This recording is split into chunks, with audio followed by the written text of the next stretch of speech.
everybody, and welcome to another Monday Sound Stream where we have some cool things to talk about, and also some space carved out to talk about movies because I watched movies this weekend. Welcome. I have my two wonderful co-hosts here with me. We got Ryan in one corner. Red alert, everyone! New Digimon game! Digimon news! Yes. We got a new Digimon game! I gave up hope, and then it happened, so I guess I should give up hope more often. I legitimately actually scream when Titans Changes got announced. We'll talk about it when we get to the Digimon Con Digimon segment. news. Yeah. But I went from I don't really want to watch the state of play to I need to watch the state of play because of GameStop leaking the Digimon listing. I tell you, the back-to-back of Sonic and Digimon, that was made for me. Oh no, that was me too. It was like Sonic, Shinobi, Sonic, Digimon, and then the rest of the presentation was a wash. I literally didn't care about anything else after that. Kaus, welcome. What'd you think of state of play? I guess I wasn't home, but I went back and saw everything. Yeah. Digimon, I was told that the views spiked during the Digimon and only the Digimon part, funny enough. Yeah, that was apparently the big... All the Digimon were like, oh my god! And then they're like, oh, never mind. No more Digimon, we're gone. I'll say that, thank God for that. I mean, like, that's the pros and cons of the leak, because, you know, damn it, you know, imagine if the Digimon Tundra didn't got leaked by GameStop, but also, like, they still leaked. Some people were like, maybe I should check out just in case. Legitimately, you know? Like, I was like, I'm not gonna watch state of play. I don't usually care about state of play, right? Like, I'll just catch the trailers after, whatever. But then I saw the Digimon listing leak, and I was like, I want to watch that thing live. I need to see what happens. Like, I gotta see this live in case they do announce Digimon. And then I just stopped paying attention to the rest of it. I had it on, and then I switched on, like, Carney X's reaction stream because I knew he was gonna be hyped about it. I had given up on that Digimon story game coming out. And then suddenly it exists. So maybe I need to give up on Insomniac Wolverine. All right. Fozzie, $2. Cackle Fight Collection 2 is out May 16th. It is. I likely will not be in town the day it comes out. We should stream it. But we should stream it when I get back. We need to have us three play Power Stone together. Power Stone and of course CVS 2. Because I mean that's Kaus's game. That is the Kaus game. That's my favorite fighting game ever. Yeah, we got to do all that. That'll be good times. I just knocked over my Trafalgar Law figure art. Common occurrence. Very common. Balance there. Have you got your ace Have you got your ace yet? I haven't gotten ace yet. That's okay. I have a backlog of shorts to do. We got Law, we got Kid, we got Yamato, we got Gear 5 Luffy. Like, I'm gonna try to film and edit those shorts and, like, schedule them out. Because I'm like, let's catch up on One Piece figure art. Speaking of One Piece catch up, where are you in the manga? I finished Wano. Woo! You finally got the giant slug out. I got through the longest arc. I was reading 5 chapters a day. So, like, that was my pace of finishing Wano. And then the last 2 days, I read, like, collectively 22 chapters across 2 days. Just because I was like, Gear 5 happened, and I was just like, what's happening? I watched like a 44-minute. I watched a 44-minute compilation of the Gear 5 Kaido fight. So what do you think of Wano? What do you think of the Wano arc, personally? I think overall Wano was pretty good, but it is a little long. I think it's just a little too long. If you had to rank, like, the infamous long arcs of, like, the big three of, like, Great Ninja War, is Namek? What is the longest arc? What is the longest Dragon Ball arc? Oh, in OG, from OG to Z? Yeah. Yeah, really, the original manga. Yeah, original manga. Is it Boo? I was thinking it might be Boo, because Boo did run for a few. Because, I mean, we had all the Namek stuff, but then, like, the Frieza part's only a chunk of Namek, right? Yeah, and that's actually not as long. Red Ribbon's actually not as long. The anime made Frieza and Red Ribbon seem longer than they actually were compared to the manga.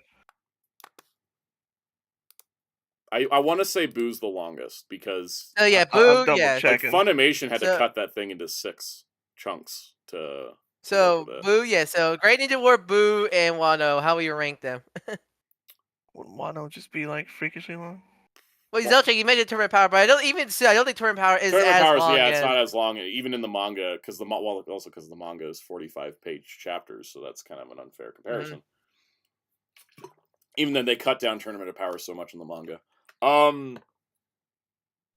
Let's see.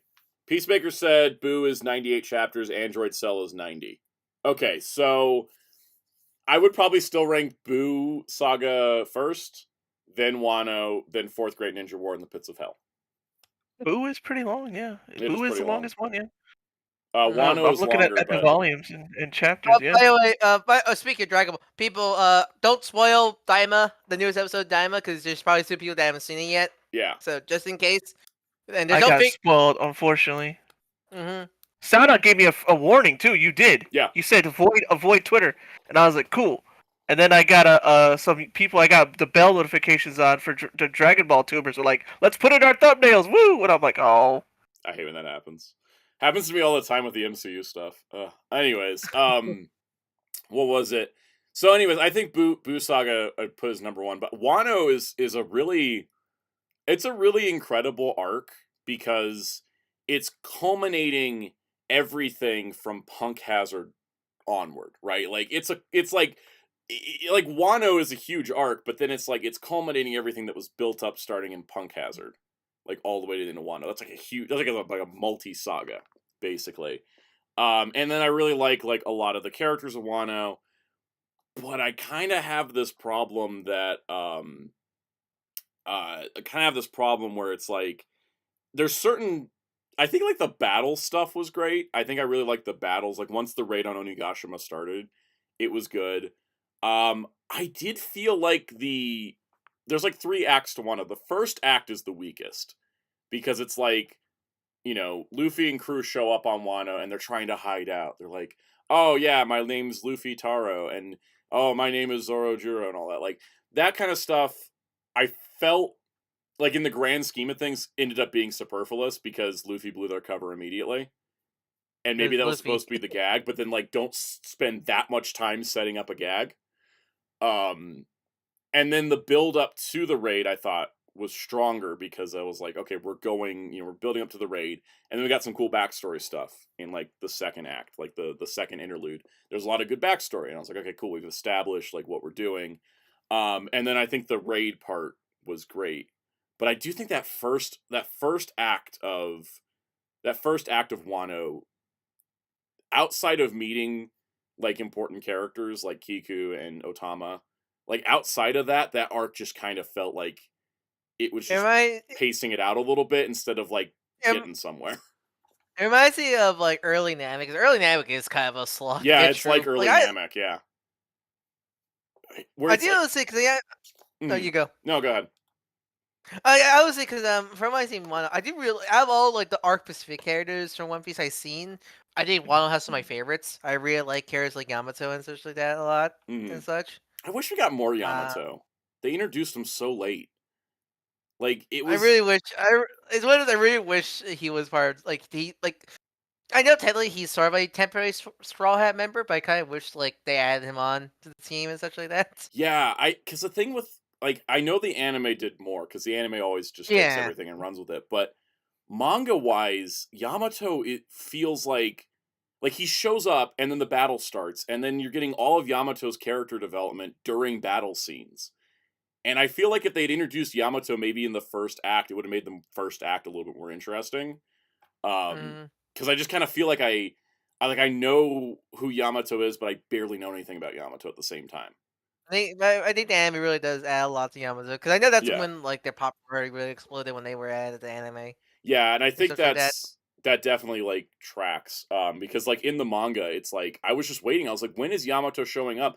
And it was like significantly into the raid. It wasn't even the beginning of the raid. It was like a chunk in, and I was just like, when is this character showing up?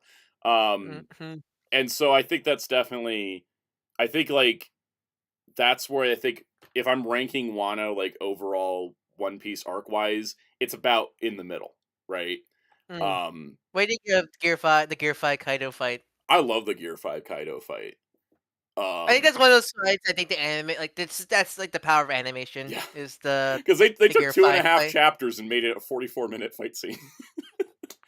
They made, I mean, like they made Luffy pure rubber Yeah. hose cartoon.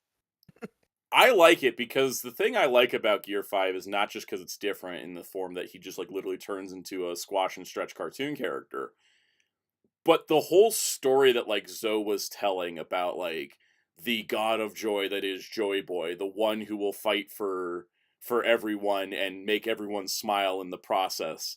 That's the essence of like One Piece right there. That's like the essence of Luffy as a character, and that was like that's what makes me love Gear 5 even more so than just watching Gear 5 is incredibly entertaining. I just think like the story and the mythology of it behind it like makes it really, really cool. Muteki says, "How's the Gear 5 figure? The figure art's not great because it's." Yeah, but I say be careful with that because I use bendy wire. You do need because I was just gonna ask. Mm-hmm. I know. I know there's a lot of people got some breakage because they're like some are being now. I mean, most from what I see, a lot of breakage you're not too careful with it, but like it's one of those you had because it uses bendy limbs. Yeah, everything. So like his legs here are bendy, his feet are rubber, his arms are bendy. Even the sleeve part.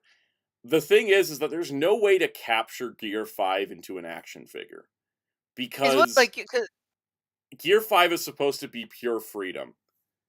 And the physical limitations of plastic will never be able to match up to that. Which is kind of why I just have him in the laughing pose, because that's like the best. Like I like the idea. Oh, I get the design of why Amashi made his limbs bendy, but it's one of those things. The problem with those is because they're so small. Because I think the wire inside is that small, and the arms are not. Also, I hate his rubber crotch. It gives him like no range. Yeah, that's it. That too.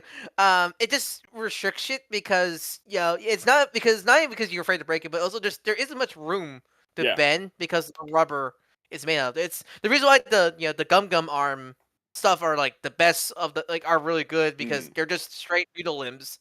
There's a lot to move. There's no like sculpted sleeve on it. Yeah. So you can free I've seen a lot of cool poses with the Gum arms, and I'm pretty sure it's gonna be the same thing with the Gum effect kit for kit coming out and so like that. But like what with the space Luffy, I commend the effort, but I kind of wish he just made it into just a regular Luffy figure art pretty much. Also, be careful with that cloud piece. I know that cloud piece breaks some people. Also. It keeps falling off on mine every time I move them. I've just been kind of like what I'll do is I'll take it off of him, then I'll put it like I'll pose him where I want him, and then put it back on. Like I'm always kind of. This is definitely a case where I do hope eventually Bandai America gets to Wano stuff, so we can have a Gear 5 Luffy you can just play with and not be scared to break or that bendy figure company that's doing a time skip Nami. Like maybe they should do a Gear 5. Wait, there's a bendy Nami. There's a bendy Nami coming out. Actually, let me go pull that for the news when we get to it later. Is that based? Because isn't there like a gag? Isn't there like a gag where Nami becomes like bendy? From an anime, it was one of those devil fruits. Yeah, it's just this company that makes bendy figures all the time. Like they're making a Nami. We'll talk about that in a little bit. I'll pull the links for it. Okay, that's like I was like, what? Okay, we'll talk about that there. But anyways, Mr. Duki said, "Fine thing about One Piece is it's so long that there's no way I'll remember this by the time I get to Wano and Gear 5." That's how when I've discovered spoilers, I just forget them by the time I get to them. Infinite says, "Did you like the Gear 5?" Luffy versus Awakened Lucci fight. I haven't gotten to that in the story because that's an egghead. But the thing is, I've watched the clips of it a bunch of times because people will post it on like social media a lot, and every time it rolls up, I'm just like, and now I'm gonna watch Luffy punch Luffy again. Like it's just one of those clips that I'm like, I can just keep watching this. I don't even care if it's technically spoilers. I mean, that's me whenever anime adaptation about manga comes out. That was me watching the Sakamoto. Newest episode of Sakamoto Days. Speaking of that, because that cast has a bunch of Netflix actors as part of the dub cast. Zolo Jaime Reyes himself was in that episode as one of the major characters, and his voice acting is great. He's got a talent for voice acting that I hope he utilizes. Because the Sakamoto Day dubs have quite a few celebrity actors in it, and some Some are good, some are, I don't want to say bad, but definitely not like experienced in this type of field. But Zolo knocking out of the park. Yeah. Park. He was great on Moon Girl. Like, he was really good on Moon Girl. So I hope he gets more voice acting. Actually, it makes me really excited for the Blue Beetle animated series too, because like he's gonna definitely be able to carry that. Because I watched the final episode of Cobra Kai, and so his voice is his like I know what he sounds like. So when I went and watched the Cycle Day episode, like man, he like it doesn't sound like him, which is great. That's great. Yeah, that's great because it shows you actually want to act and such like that. Kind of reminds me of how like Pedro Pascal is a very underrated voice actor. I mean, the most surprised one, I forget her name, but there was a female wrestler as one of the characters in the dub, and her voice actually like surprisingly like almost on par with some really great anime voice actresses. Like she sounded pretty good. I'm not surprised. I know a lot of wrestlers love anime, so like I'm not surprised like that. That's pretty great. Though. Blade Raider, there was a news about a Blue Beetle's anime series in the works. It's in development. Sholo's mentioned it a couple times recently. There's no like date. Like I think they were saying they want to get it like recorded so they can have it out next year, but there's no like confirmation of when it's coming out. So Jimmy World, yes, there is. Yeah, Jimmy World, yes, there is. Figure Out for Sakamoto Day is coming out soon. We don't have a release date, but they did showcase like prototype, not prototype, but like full color like images of them. We don't have any we don't have any idea when they're coming out though, so we just have to wait for those to come out. All right, let's give a rundown, everybody, in our text chat here before we get into our news topics. Because we got welcome, Brave Raider. Welcome, Brave Raider, Infinite, Jamie's World, Kaiju 1954, Mr. Techie, Zeltrex. I think that's everybody. Yeah, that should be everybody. Is that everybody? Toma's in there. Is Toma in there? I saw her. Oh, the participants thing isn't loading correctly. Yeah, I hate that. Nuki, Infinite. Spin Dash. Jamie's World, Spin Dash, Oakley Gleason, ARG and Marco. I love when YouTube has a feature like that and that doesn't work. Kaiju 1954. Right? Yeah, I thought there were 7 people watching, only like 5 names. Like what? Yeah. Yeah, definitely Thomas here. We'll give you guys shout outs as we go along. All right, let's get to good old PSAs. Last week on the channel, welcome Hellfire. Last week on the channel, we had a Big Bad Toy Store unboxing where a solid half of that was not mine.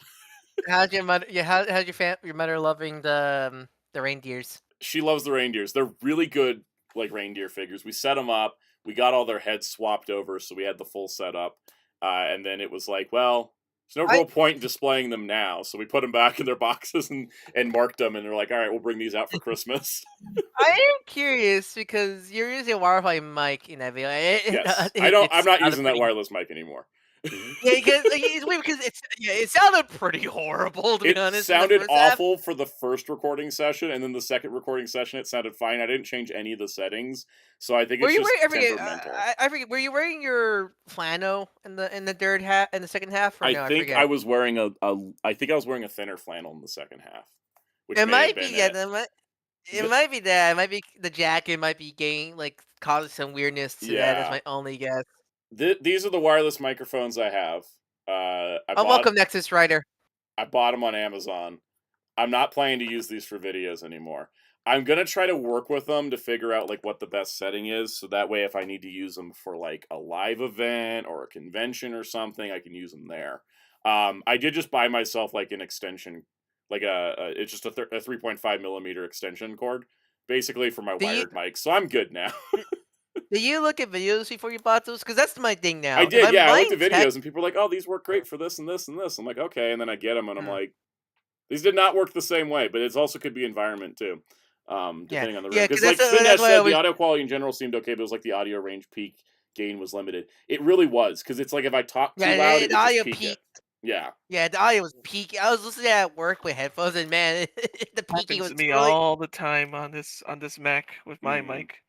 Yeah, I spent way too many hours trying to tweak the audio in post, and it didn't go well. I don't know. Me and Soundout are both on Macs. I don't know if it's a Mac thing. Because when I'm on my Windows PC, it doesn't happen. It could be the same mic. It could not be. It could also not be the mics themselves, but them being used through my camera. Like it could be a compatibility thing there.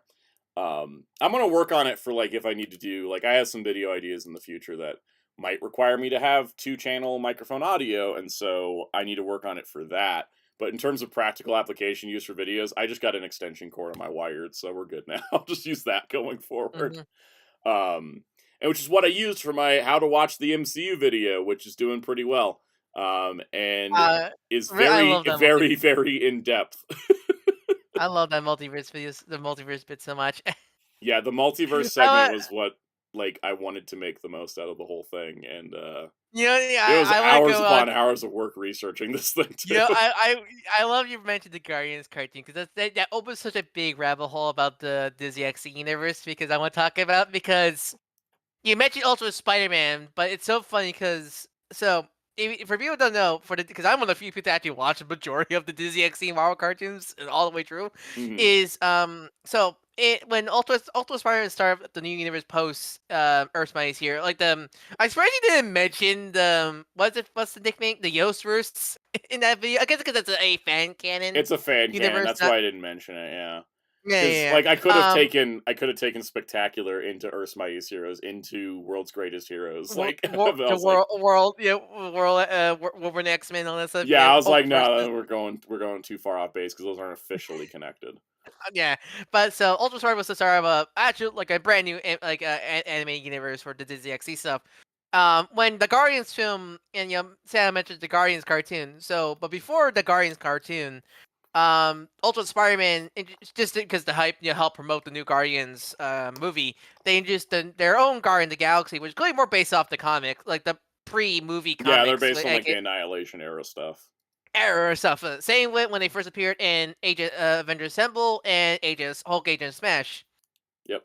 Problem was when near the end of Hulk, so Avengers Assemble first 3 seasons, when we ever saw the Guardians, they were in that design and those personalities and such like that.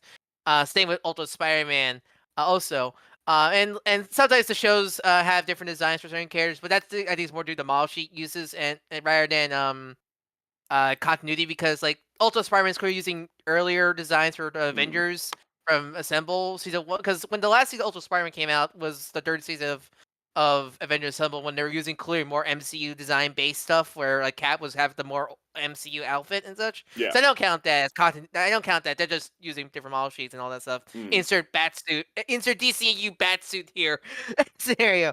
But for Hulk Agent Smash, so the first season, we had the Guardians, which was the ones they established Ultimate Spider-Man with their personalities and everything. But then when in the finale of Hulk Agent Smash, those Guardians transform into the Guardians animated series Guardians, aka the MCU Guardians. Oh god. So, and there was no universe reboot, no nothing. It was just the Guardians looked like that before, look and acted that way before, and now they look like this now, out of nowhere. Like it was even like, oh, they just changed the design with it. It was Wilfredo as Star-Lord. Oh god. Noah North is Rock and all that stuff. So yeah, they just switched to those Guardians. So that's a giant. Yep, that's a giant out of my brain in terms of the universe connection stuff. That's more of a headache than the person that commented, well, Spider-Verse used comic art, which means everything in the comics actually is also part of the MCU. Which is true. Because Avengers Assembles also, like Avengers Assembles 4 is weird because it's in between when Ultimate Spider-Man ended and when Marvel's Spider-Man 2017 came out. So like Avengers Assemble was season 4 of Assemble was to have like Iron Fist from Ultimate Spider-Man, because he's voiced by Greg Slife and everything like that and such. So it was definitely That's like so in that weird in between. But then like season next Black Panther Quest, that was fully in the Marvel Spider-Man universe, but such like that. But it's a giant rabbit hole of that Disney XD universe. I love the Guardians is the one that I love the idea that just like the Guardians, they're the one to screw that up. Yeah, that basically. Whole universe up. Damn synergy machine. Welcome BV Universe to the chat. So we have it's Blade Raider. This is what makes multiverse is super fun and also super annoying. Yep.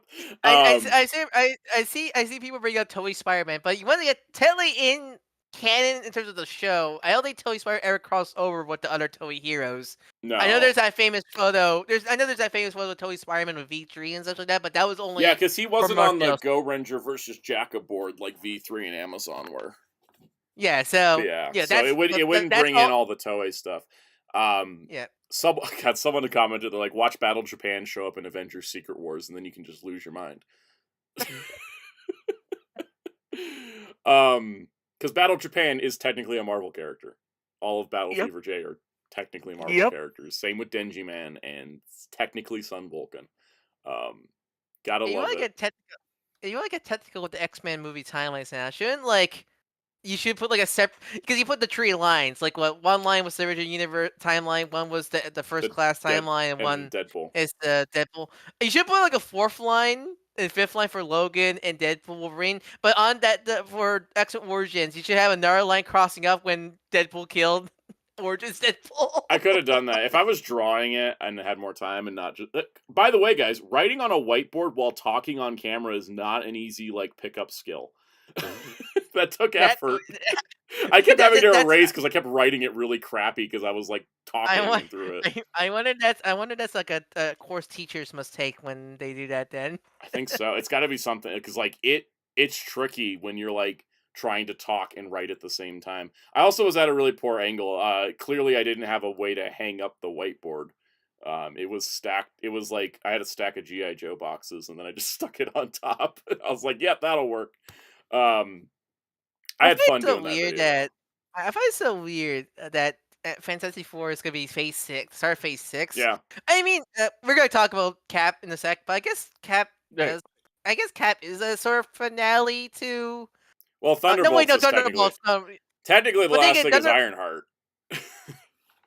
I guess I hate the TV show. I know the TV shows are a headache in terms of the whole phases. Yeah. But I guess because I kind of view Thunderbolts as a you know how Far From Home and Ant-Man are kind of companion movies to Endgame and Age of Ultron. I kind of view essentially with Cap, how with certain things we're not gonna spoil, but with certain things that the Cap movie mentions with I don't know if it's Thunderbolts. I don't think it's gonna be a direct mention, but I guess it does make sense that Thunderbolts in Cap is the sort of finale for this phase because it does because I'm trying to think. I think we wrap up a lot of loose ends Phase 4 and 5 setup. I think. No, yeah, because Phase 5 was not supposed to Ant-Man was not supposed to be the start of Phase 5. Yeah, originally it was part of Phase 4, and they were and Phase 4 was getting so much bad press. They're like, we need to go to Phase 5. They just kicked Ant-Man. Well, wasn't also COVID? I think also COVID screwed up a lot of plans. COVID screwed up a lot of plans, and then the strike screwed up the rest of the plans, basically. Yeah.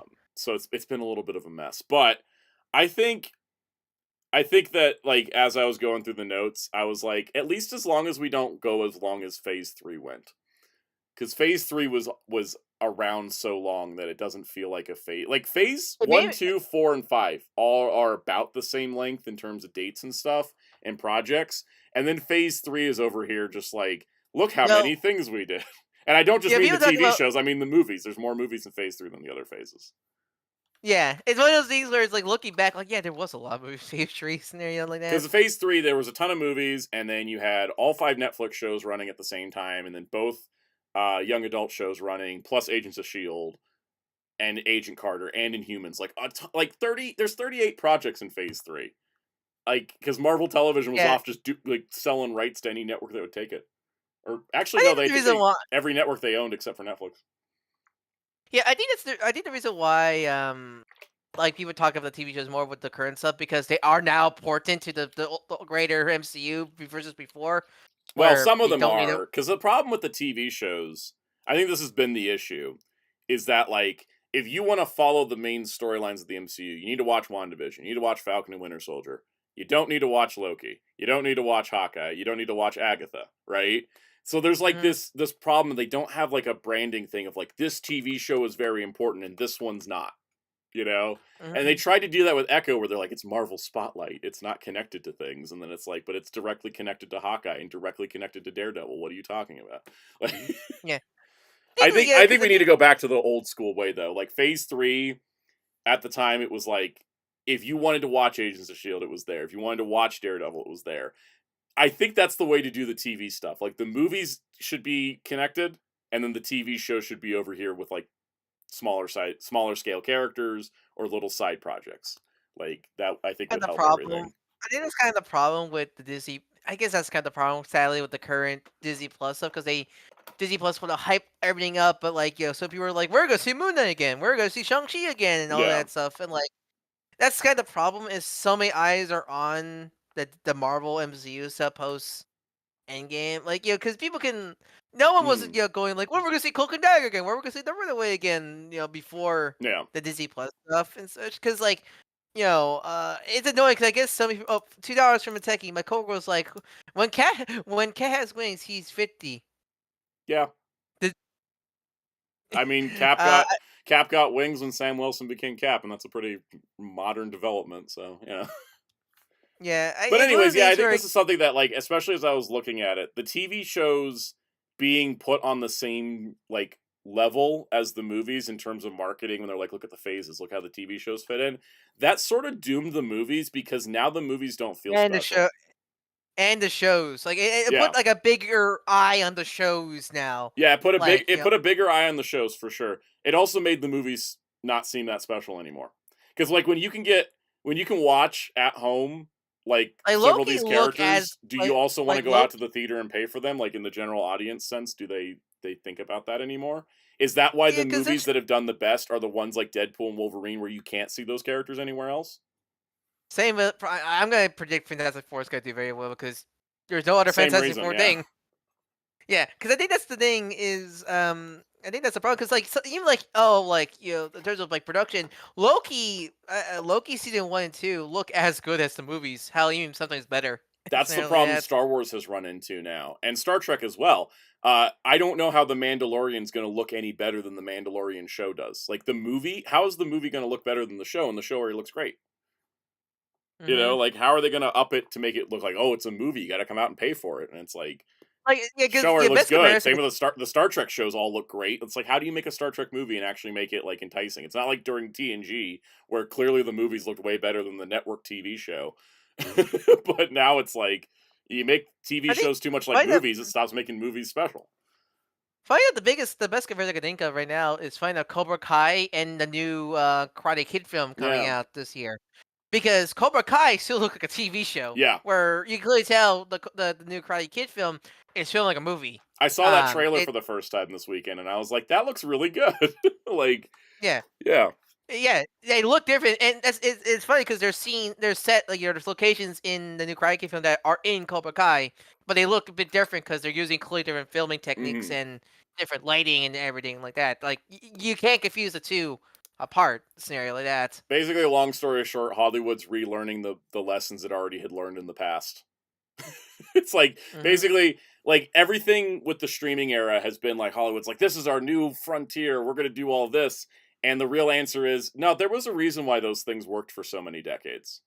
It's kind of funny. It's like the opposite of, like, like the biggest problem with some, like, critics have with, like, shows based off, like, movies based off cartoons, where, like, they look too much like the cartoon or something like that, where, like, why? It's like, now we're at the opposite. Like, it was before, it's like, why do we go out on theaters to go what? Actually, no, it's the same thing. We'll just say home. But in terms of like this just feels like I'm watching the TV show in the movie screen. Whereas versus now, whereas like this looks like I'm watching a no wait, they are the same thing. Never mind. But we're just full circle. Yeah, people just go like, this looks like I could watch it. This is the thing I could just watch at home scenario like that. Yeah, Mr. Yuki said, I'm not into Karate Kid, but I appreciate the effort they put into bringing back the franchise over the last couple of years. I agree. Like, I don't follow Karate Kid stuff that close. I don't watch Cobra Kai, but I'm like, I kind of want to go see the new movie because it looks really good. I would say, I've seen all the movies, but like, I've never watched the show. I do recommend Cobra Kai. I love that show. So that was a show I was not expecting to get into, but then I just. It may be one of those things where I go see the new movie and I'm like, I want to know how we got here, and then go watch the show. And thankfully, actually, speaking of, like, now the Cobra Kai's finished. Looks like the new Karate Kid film and Cobra Kai, well, they're gonna be connected because definitely it's gonna take place after Cobra Kai. Doesn't look like you need to watch Cobra Kai to understand the new Karate Kid film, because a lot of things in Cobra Kai wrap up in the finale of Cobra Kai. Like, there's no lasting plot lines continue from that shit. Like, everything's done by the end of Cobra Kai. So I think that's a really good, smart move. Yeah, the team did there. But like I'll always say, Cobra Kai is the template of how they should bring back Power Rangers in terms of production value, quality, and like teen drama. Because Cobra Kai, I think, is just it's family friendly, but there's definitely still a little edge, and I think that's a good. Like, if Power Rangers, when Power Rangers ever come back, if Power Rangers does come back, that's the tone I think they should aim is Cobra Kai, because it's I think what Power Rangers has been missing in the modern day stuff is that bit of edge. So I do recommend. That's why I recommend Cobra Kai, especially to Power Rangers fans, because if you want like that kind of Disney era, like Lace Up on Disney era feel with the human stuff back in a more modern light, Cobra Kai is a perfect example of that, I think. All right, well, moving from that, since we did mention Power Rangers, I did one short last week. I didn't make a second one. I was busy making an MCU video that was an hour and 6 minutes long. I tried you didn't go like, go watch my MCU video tomorrow kind of video. Those promotional shorts, like where I'm like, go watch this video, they never do well. They never help the other video. It's almost like it's just like kind of like a waste of time. So I'm like, I'd rather just like make a video and then just like link it as like the related video. Anyways, this is Geki Elephant. I got a Geki Elephant in the mail, so I was like, "Here's a short about Geki Elephant." And those gear grinding scared me, because like if you did, because like it scared me. Because that can see that's gonna fire lit. Yep. I think there's you guys can go watch the short. It's not that long. I don't know. That was one closer to 3 minutes. But anyways, like there's reasons they didn't bring that mold over to Jungle Fury. So speaking of Power Rangers. 10-day notice on the Power Rangers Heroes of the Grid Eternal Rangers Kickstarter. So if you're wanting to get in on the final box of the Power Rangers Heroes of the Grid board game, it's got 10 days left on Kickstarter. There's still some stretch goals to go. I think right now, where are we at? It's at the point where we got like Solar Ranger cards unlocked and Forever Pink Ranger cards. And the compendium book is now going to include crossovers with the G.I. Joe Mission Critical board game that I forgot existed. And we're on the way. That's the honest crossover. Okay. They use the same system. It's called the Guardian system. Like basically the general rules. Oh, is it like Bandai's Union Arena? Union Arena, yeah, it's like that. Anyways, the next stretch goal is this cool like promo card set to turn like your SPD Green Ranger into JJ Oliver or your Mighty Morphin Red into Grace Sterling. Just neat. Deathstroke's my favorite Power Rangers character. Yes. And then after that, I know the goal that everyone's hoping we can kind of reach is the $300,000 goal, because that's Zordon in his like Eltarian battle armor from the comics. But I feel like we're not going to make it at the current base, but I hope it picks up a whole lot, because I would like Zordon. I want Battle Zordon. I mean, I just want more things in general. Every time I look at Battle Zordon, all I can think is the Futurama Jarnhead in the jars. They did confirm, though, if he does get unlocked, the dome will be removable, so you can paint his face and then put the dome back on. So that, or I don't know why I get Brain from DC also. I'm just waiting for Alpha Mall. I'm waiting for Alpha Mall now. Then.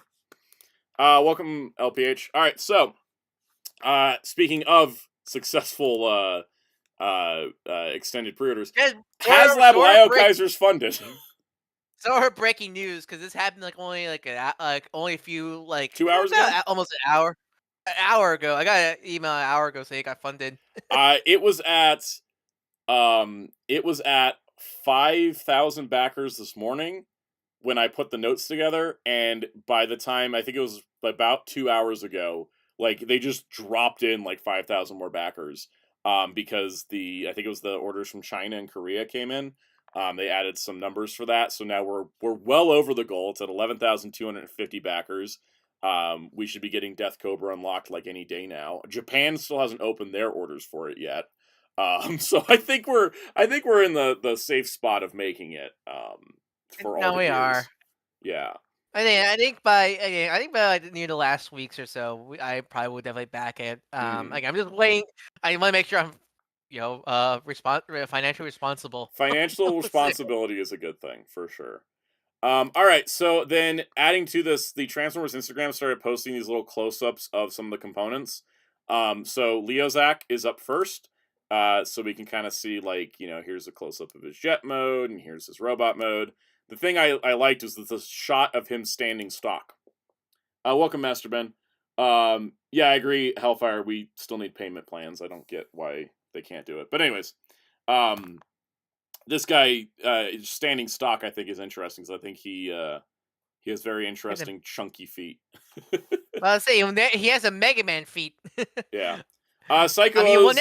Japan is getting Lio Kaiser. They just haven't put the order up open. Yet. Yeah. Also, he'll never fall because look at those massive heels. Exactly. He's solid. There's him holding the spear. It's funny, they gave 3 shots of his breast component, or no, it's 2 shots. 2 shots of breast component. We still haven't seen the blaster modes on these, which I think is interesting. I mean, the blaster modes aren't anything like to write home about, but it's kind of interesting we haven't done that yet. That's a weird looking dog. It is a weird looking dog. All right, all right, so what are we up next? Movie review time. First of all, I want to talk about a movie that's been in the works for a long time that finally released and was honestly pretty good. Paddington in Peru. You're gonna say Paddington. I knew it. I knew you were gonna say Paddington. My not so obvious swerve. All right, so I had choices this weekend. Okay, there's 2 movies came out. The UK has had Paddington for like 3 months now, and originally the US release for Paddington was in like mid-January, which I thought was great. I was like, oh good, I can just watch it and there's nothing else around, right? Then they bumped it to be the same weekend as Captain America, and I was like, oh, that sucks for Captain America. The UK versus Britain. So the thing is, Paddington in Peru finally came out, and so with my family, I was like, all right, we're not doing a double feature like we did for Furiosa and Garfield, because we did that. And, like, I stayed awake for Garfield, but the rest of my family was, like, knocked out by that point because we'd been at the theater for, like, 4 hours already. Captain America, Brave New Paddington. Honestly, it would have been fun to do a double feature, but it's, like, between, like, all the time of, like, commercials and trailers and stuff, it's, like, it just takes... It's hard to do a double feature with all that. So, anyways, Paddington in Peru. Now I'm just imagining... instead of Falcon Cap versus Red Hulk, is Paddington versus Red Hulk now. I think Paddington actually would have beat Red Hulk quicker. Yeah, is that JoJo? Is that have JoJo? Have you ever seen any of the Paddington movies? He has a special move called the Hard Stare that's stronger than Ghost Rider's Penance Stare. It's for when people forget their manners. I think one look at Red Hulk, and I think that would have been no more Red Hulk. Yeah. Anyway, I chose for us to go see Paddington first because I was actually legitimately more excited for Paddington than Captain America. I was still excited for both. I was like, I really want to see Paddington. So first things first, it's still great. The first 2 Paddington movies are absolute treasures. This is no different. I will say though, I missed the directing from Paul King. This movie was directed by a first-time director who did a great job. Paul King had these little like whimsical charms that were sort of lacking in this, just because it wasn't in the same it wasn't the same director. One of the things I missed there was in the first 2 movies, they would have like little musical interludes and like little montages, and then they'd show the band playing the music like as part of a scene. And they did that one time, and then they didn't do it for the rest of the movie, and I was like, but I missed the band. That was my only negative. The other thing is that they did recast Mrs. Brown. Sally Hawkins didn't return to play Mrs. Brown because I think it was overlap filming with Wonka, or something, but she wasn't back for this. But I gotta say, really great recast, because this woman actually looks like the mother of the daughter more so than Sally Hawkins did. Like they have a closer like visual match, and she did a great job. She went right into the role like pretty easily. She seemed like she'd always been there. It wasn't like distracting. It took a little time to get used to, but honestly, it was a good fit. And then Olivia Colman and Antonio Banderas got to play insane people. So, you can't go wrong there either. Like, I love how each movie's like, we're going to take this famous actor and get them to do wacky stuff. Like, it was Nicole Kidman, then it was Hugh Grant. This time we got Olivia Colman and Antonio Banderas. Sounds like a Lost Spy Kids film in the way you said it like that. Some ways. In some ways it is. Antonio Banderas plays 6 characters in this movie simultaneously. That's all I'll say. I'm not going to spoil it further. Is that scene from Puss in Boots: Last Wish from the mirrors? Basically, it was that, but in live action, and it was also like the second time Antonio Banderas and Olivia Colman have been in a movie since Puss in Boots. So crazy stuff. Terrific movie though. Really great, really heartwarming, really fun. They've already announced that they're developing a 4th movie, and I'm like, bring it on. I can never get enough of these. I love Paddington and the Sonic films were like the 2 film franchises that no one said to be like a trilogy plus more films. A trilogy plus more, and the fact they're all good too. Yeah. And honestly, I think the Paddington I love because I love the Sonic movies. I think Paddington movies are a little stronger, just as movies. I mean, it's Paddington. You've seen that clip with Nicolas Cage and Pedro Pascal. Yeah. They also canonized Paddington meeting the Queen, which was a real life event during like the Queen's Jubilee. Like they had a little segment where she was like having tea with Paddington, and they put that in the movie as like a little photo of like him and the Queen. I was like, I love that. It's pretty clever. They also had a bunch of the supporting cast, but no 12th Doctor this time. Undercover 12th Doctor wasn't there, but it's also okay. He was grumpy.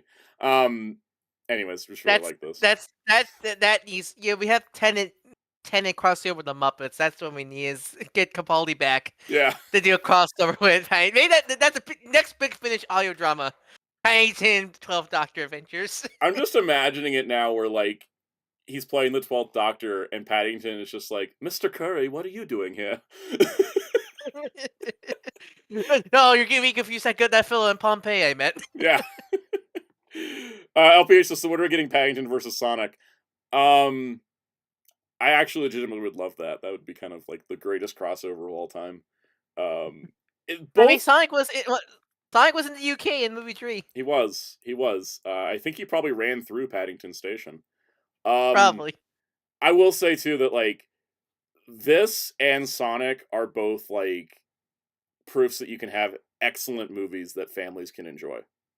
Like they don't have to be sacrificed just because they're aimed at kids, And there's a lot of good examples of that, but these 2 franchises in particular have managed to keep the level of quality up in a way that impresses me greatly. Especially with this one because it went through some behind the scenes creative changes and it still was really solid. Really liked it. And then I saw Captain America the next day, and I also really liked Captain America. We're not going to go into spoilers on this, of course. So, well, the problem is, I mean, what's the most annoying thing about that is what is spoilers to this film? Because the marketing's been pretty bad for this film. Kamen Pikachu, you haven't missed the Media Blasters news. We've been talking about Paddington.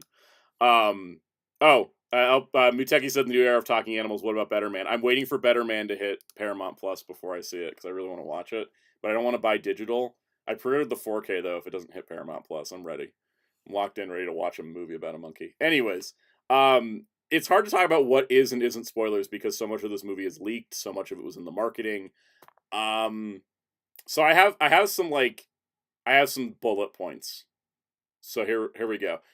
First things first, overall feeling, really liked it. I really did. And I was kind of going in a little apprehensive because of how much I followed the production and the reshoots and this and that and that and that. And I usually don't like I don't like movies when they get overly reshot because as an editor I'm going to notice. But this movie, I picked out some scenes that were definitely from reshoots, but for the most part it felt pretty smooth. No, I agree because I also seen the film also. I definitely agree. Like it didn't it was when I first came out the film, I didn't notice it, but more I thought about it. Yeah, that makes sense. Mm-hmm. But they weren't like obvious. I would say I'm pretty sure one of the reshoots is the post-credit scene. Post-credit scene. That one felt like they were gonna have something, but due to certain things happen in the real world, they had to change it last minute scenario. That kind of scenario. Mm-hmm. But yeah, no, I enjoy this movie a lot. Like, I'm really shocked how much negative receive it is being right now. Cause like, oh no, it just like I think a lot of the things that people don't like about MCU films aren't in this film. Like, there's Yeah. not that much of that like MCU quipping. I know people dislike. I thought the tone was pretty good. It wasn't overly comedic, right? Like they had some I also, yeah. funny moments, but it wasn't overly comedic, which I think was kind of nice. A lot of the humor in the film very felt character driven. Like, there's Mm. only one moment where I kind of felt it was like an MCU quip moment, but it makes sense, honestly, with the characters that were doing it at the scene. But also, I just thought that because I know a lot of people have a problem with MCU films is tone, because Mm-hmm. sometimes the tone can be very on and off with, especially with the humor. You I mean thought like this was the Thor: most. Love and Thunder with its cancer storyline and its kidnapped Yep, children and it playing like an SNL sketch? yep. I felt like this is the most tonally consistent MCU film in a while. Yeah. I thought like I felt the story they told. I know that, like some people say is like baby's first political drama, but like I think some people didn't realize that the MCU films like MCU especially under They're Disney broad would audience never. films. They're never Yeah, yeah. they're never gonna delve into like serious political talk, especially in what's going on in the real world and all that stuff. But like I thought the drama about Sam especially was fantastic. I Mm-hmm. really I've always been a fan of Sam Wilson's Captain America and especially Anthony Mackie as Sam. I thought he's fantastic. I was surprised how much I like was it Walking the new Falcon. I gotta tell you, I really like Joaquin Torres Falcon. And that's I saying a lot because when he was introduced in I Falcon and the Winter forgot Soldier, I hated him. I forgot he was in. It's been a while since I've seen Yeah. Falcon, so I That show came forgot out he was 4 in years ago. Falcon. So, yeah, but like I was worried was because at first I didn't like him at first, but like as soon as like him and Mm. Sam interacted in their dynamic, I really like their dynamic. Honestly, I thought it Yeah. was stronger than Sam and Steve. Honestly, I gotta say, like it's one of the best in name only MCU adaptations I've ever done. yeah, like that was my like issue when he was introduced in Falcon and Winter Soldier. I was like, oh, they took everything that defined him in the comics out of him to put him here. And then this movie like actually gave him a character and developed his like character and his personality and gave him some backstory. I was like, okay, now he's a character. Now he's a character now, which I honestly, really like. watching him and Sam like together made me really miss like dynamic duo film. We haven't got like a Yeah, dynamic we always keep duo having teams of like 3 movie. or 4 people, right? Not just 2. Like yeah, like this week, I see this like I really want a new Batman Robin like Batman and Robin film for example. Like I missed it. Mm. It was really cool to see them bounce off each other and like in fight scenes and like Hey, investigating Sentai stuff. Ranger Donnie. It was really cool to see them together. Mm-hmm. And They such made like a great that. duo, and I really like the duo. Yeah, AR says I guess got to rewatch Falcon and Winter Soldier before this. I recommend watching Falcon and Winter Soldier before watching this because you're not going to be invested in like most of the cast if you're not because you know what I guess we could kind of do this character by character because I think one of the strongest aspects of this movie is acting. I No, think definitely. Oh, let's start with Anthony Mackie as Captain America, who's just absolutely fantastic in like every scene. Cass, did you have something to say? Say later. Yeah, I was in the bathroom. Oh, okay. Anthony Mackie as Sam Wilson, Captain America, fantastic character, fantastic actor. He makes me like this character more than I ever have in any other version. And I think that he has to carry the movie because he's the lead, but he does a terrific job. I think he's fantastic. I really like. I Yeah. just really like. No matter like where the film does good or well, creatively well. I just want the thing that take away from this movie is keep Anthony Mackie, Sam Wilson's Captain America through the whole. Mm. Like I want him to become the de facto Captain America for the MCU going forward. Like I think he should he is be. that He strong. should be He leading is the just next that Avengers strong. movie. Yeah. Yes, like he is just that strong. I want him to be a mainstay because I think this film really proves he can really lead a film and especially lead a team. I can see him definitely leading the team of Avengers and such like that. Next up, so Danny Ramirez is Joaquin Torres as Falcon. I thought he did a good job. I thought he was a good foil. He was a good duo. He was a good character to have.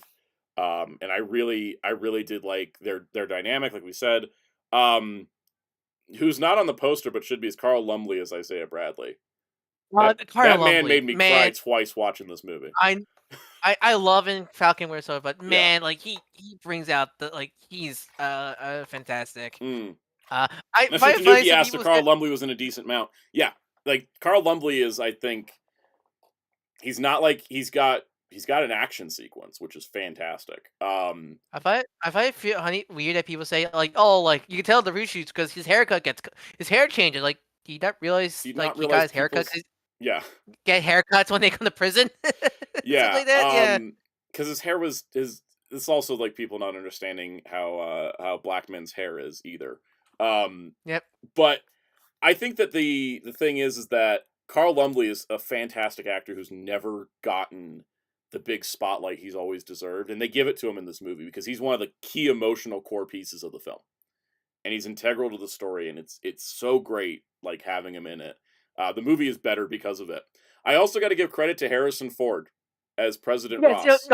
No, definitely. I was shocked because it did took a bit, but because when the film started, he definitely was. I just kind of just saw him as Harrison Ford as as playing as President Ross. Now I do like there's one bit where you do see him with the mustache. He does actually look pretty convincing as Ross. Yeah. But as the film went on, he sold. I was sold. I legitimately think Harrison Ford did play a good General Ross, and I could definitely tell. Because Harrison Ford, you could definitely tell when he's not into a movie, aka Star Wars. Star Wars. But like I give a lot of commitment to him as Ross. He really genuinely wanted to do this. You can tell in the performance. Yes, there is I have never seen this much acting range in Ford in such a long time. Because even with the indie films, like Indy, I think Indy's a good character, but I definitely could tell Indy is not a emotionally broadened character. He's a very stoic. Indy's a very stoic character, and that's like the charm of him. So seeing this much like this emotional range in Ford, really, especially in his age, it's really great. Honestly, I think he really sold me as Ross. And I gotta say, rest in peace to William Hurt. I don't think William Hurt could have pulled this off. I think William Hurt as an actor doesn't have the softer side that they needed in this story for what this character goes through. William Hurt was definitely casted to be, I'm General Ross, go hunt down the Hulk. Kind of, that's what he was cast for.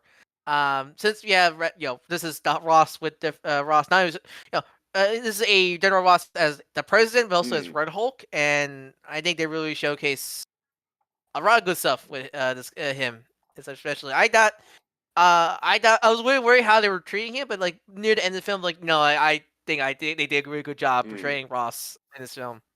We also had Giancarlo Esposito as Sidewinder. Now, he was not in the film originally. He was added completely in reshoots, but they slipped him in seamlessly. You could kind of tell because there's a lot of scenes where it's only him and Mackie. It's him and Mackie in like every scene he's in. It's just him and Mackie. Like you never see him with other characters. But damn, those scenes. But the way they cut it was really smooth. I was like, if I wasn't looking for this and if I didn't know this piece of info, I probably would have never noticed. Yeah, but also like his scenes with Mackie are honestly my favorite scenes in the movie. Also, if you're ever gonna have a guy come in and play a villain last minute with like little prep time, it's Giancarlo Esposito. He can just flip a switch. And he's like, yeah, I'm evil now. I honestly, I kind of want to become a recurring character in these movies. Like, he's just a good because that's the thing we're missing in the MCU.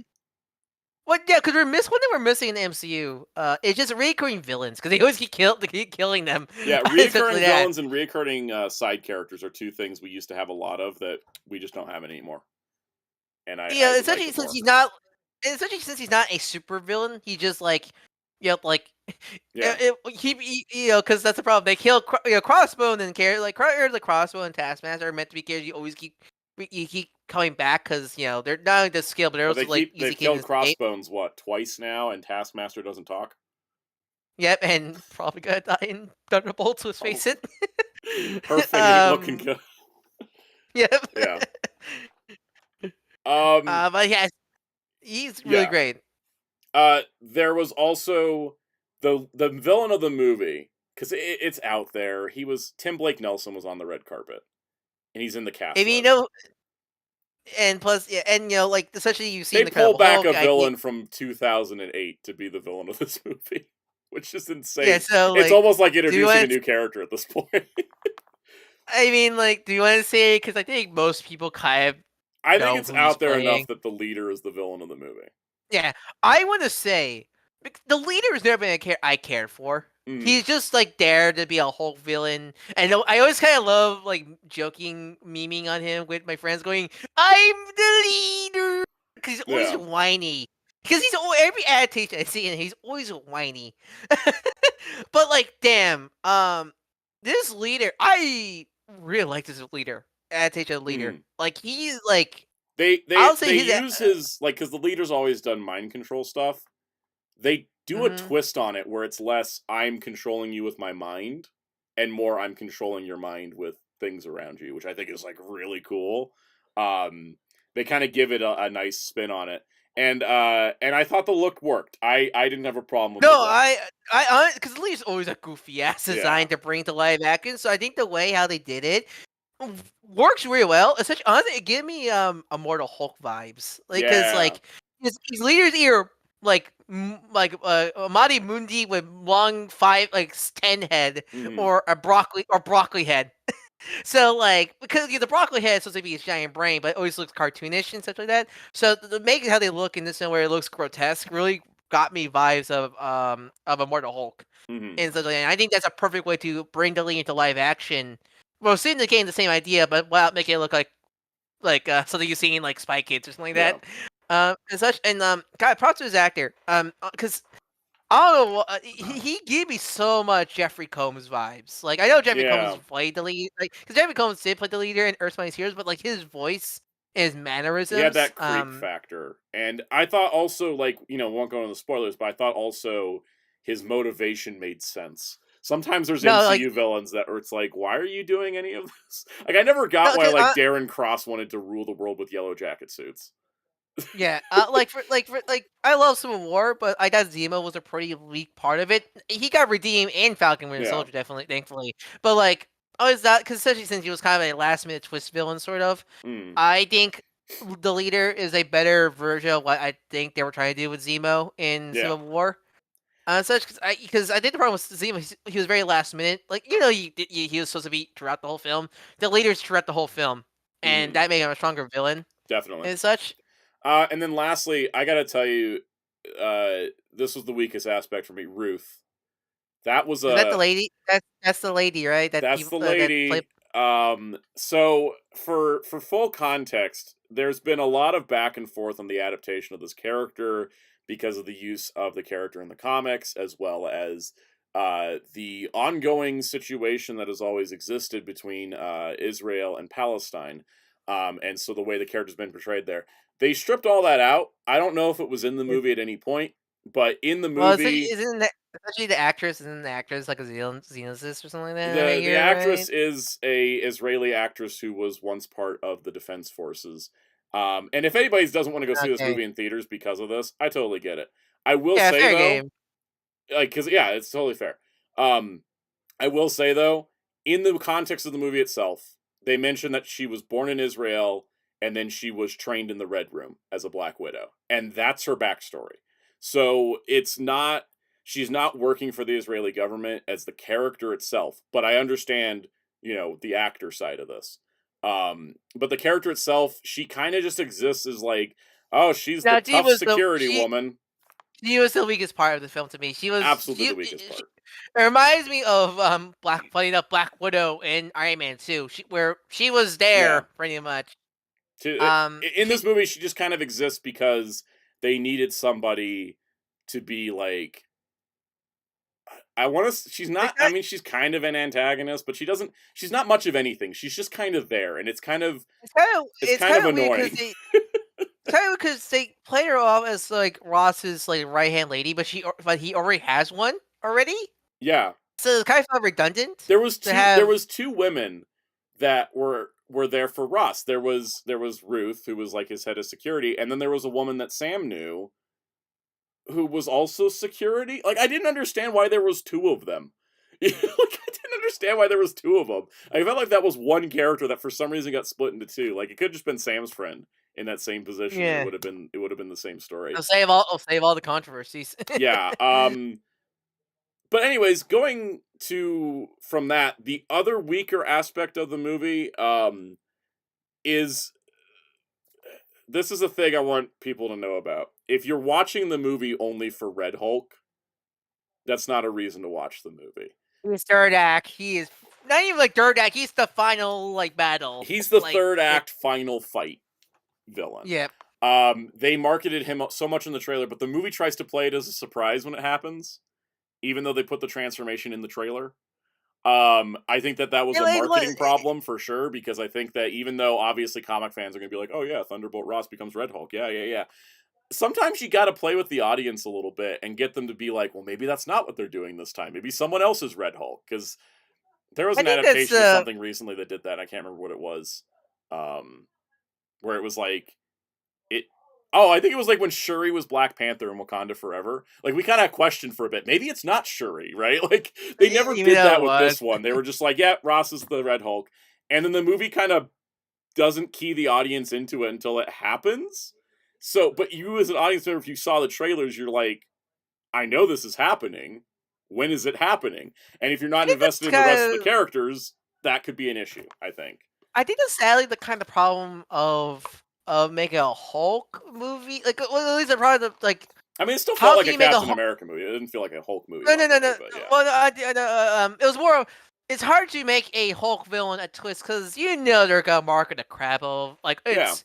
He's he's 1/3 of the potential toys you can make. You can make Captain America, you can make Falcon, you can make Red Hulk. Everybody else is just people. And same with Incredible Hulk with Abomination. He's supposed to be the big twist, but like, you cannot make toys of the bad guy, of the Hulk bad guy. You want to have your Hulk fighting the other Hulk bad guys. It's kind of hard to, like. Here's the solution, right?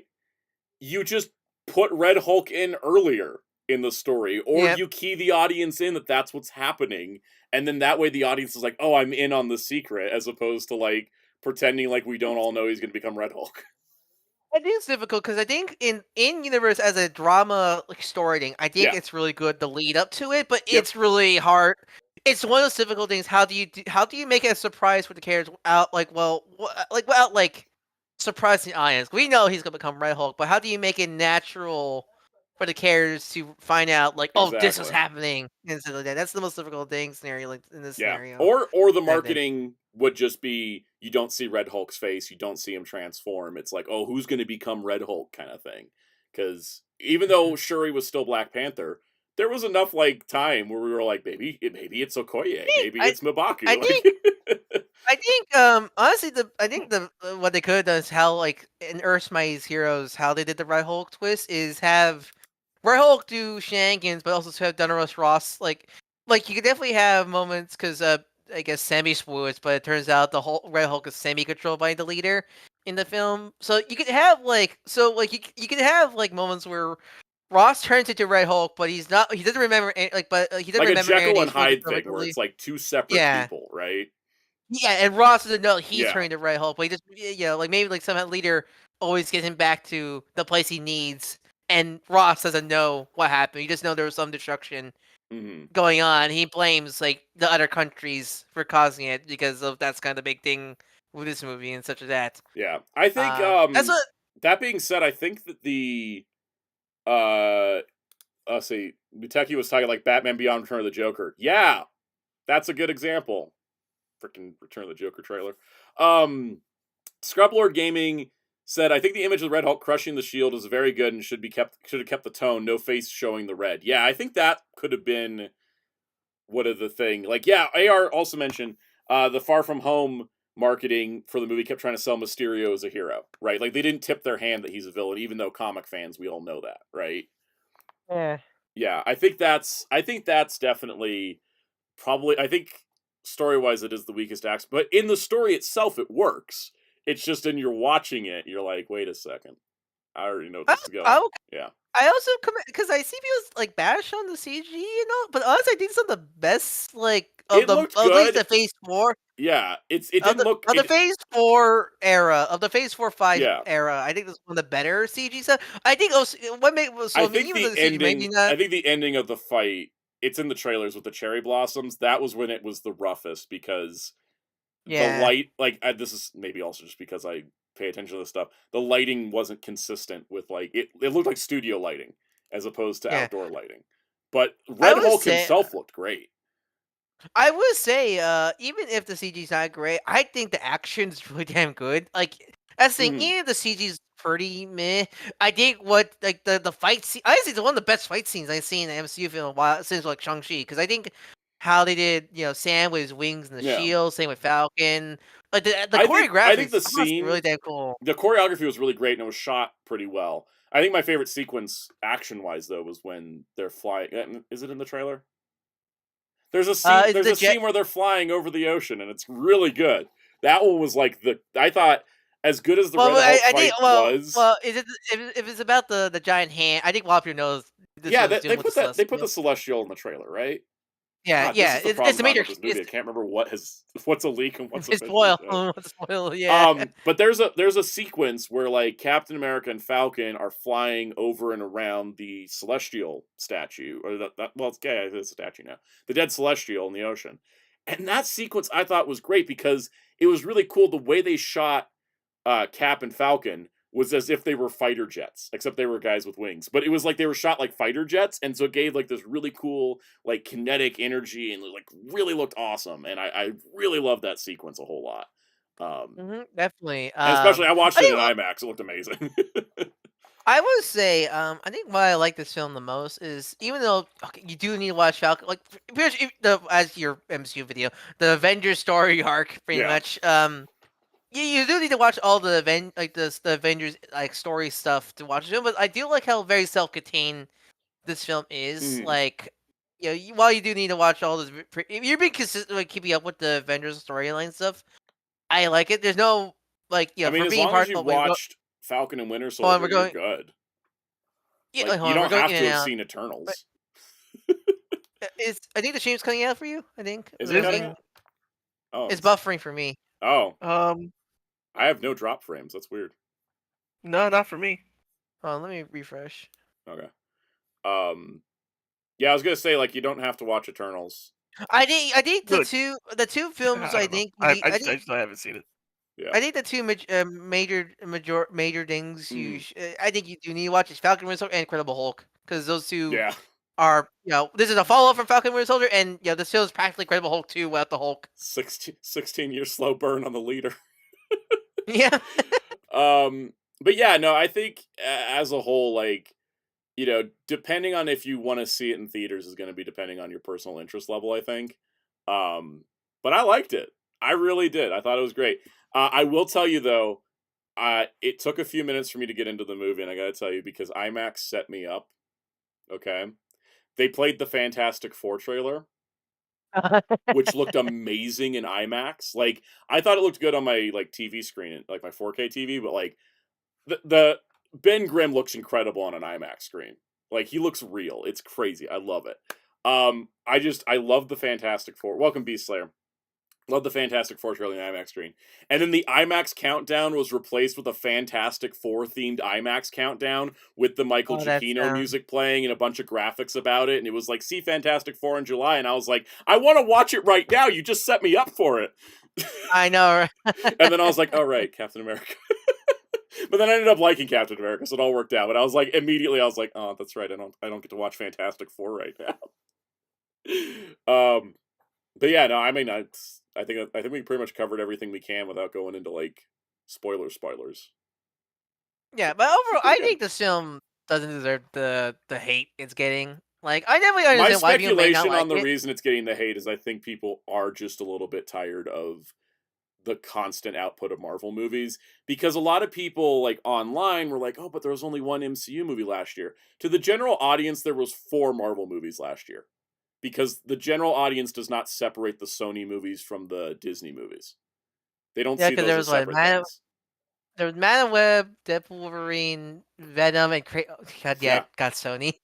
Yeah, because of Sony, we had 4 movies last year. And this year we got Cap and Thunderbolts and Fantastic Four and Ironheart and Daredevil and Wonder Man and the animated shows. Like there's a lot of Marvel and I think I think a lot of that is I think that's also why the Well, cinema score was lower is I think that I think I think specifically is live action MCU Yeah. Marvel because I think a lot of people are liking Friendly for Spider from what I've seen, and of course Just Rivals not a is lot of too a people hit. are watching them as compared to the movies. It's Yeah. fine because that means there's no backlash.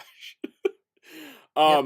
Yeah, no, I think because the cinema score for this movie was the lowest the MCU's ever gotten, and I don't think it's to say that this is a bad movie. I think that there was a lot of people that maybe went into this not watching Falcon and Winter Soldier, and I think that they were looking for Red Hulk, and it took too long to get to Red Hulk, and so they kind of just didn't have a good opinion of the movie overall.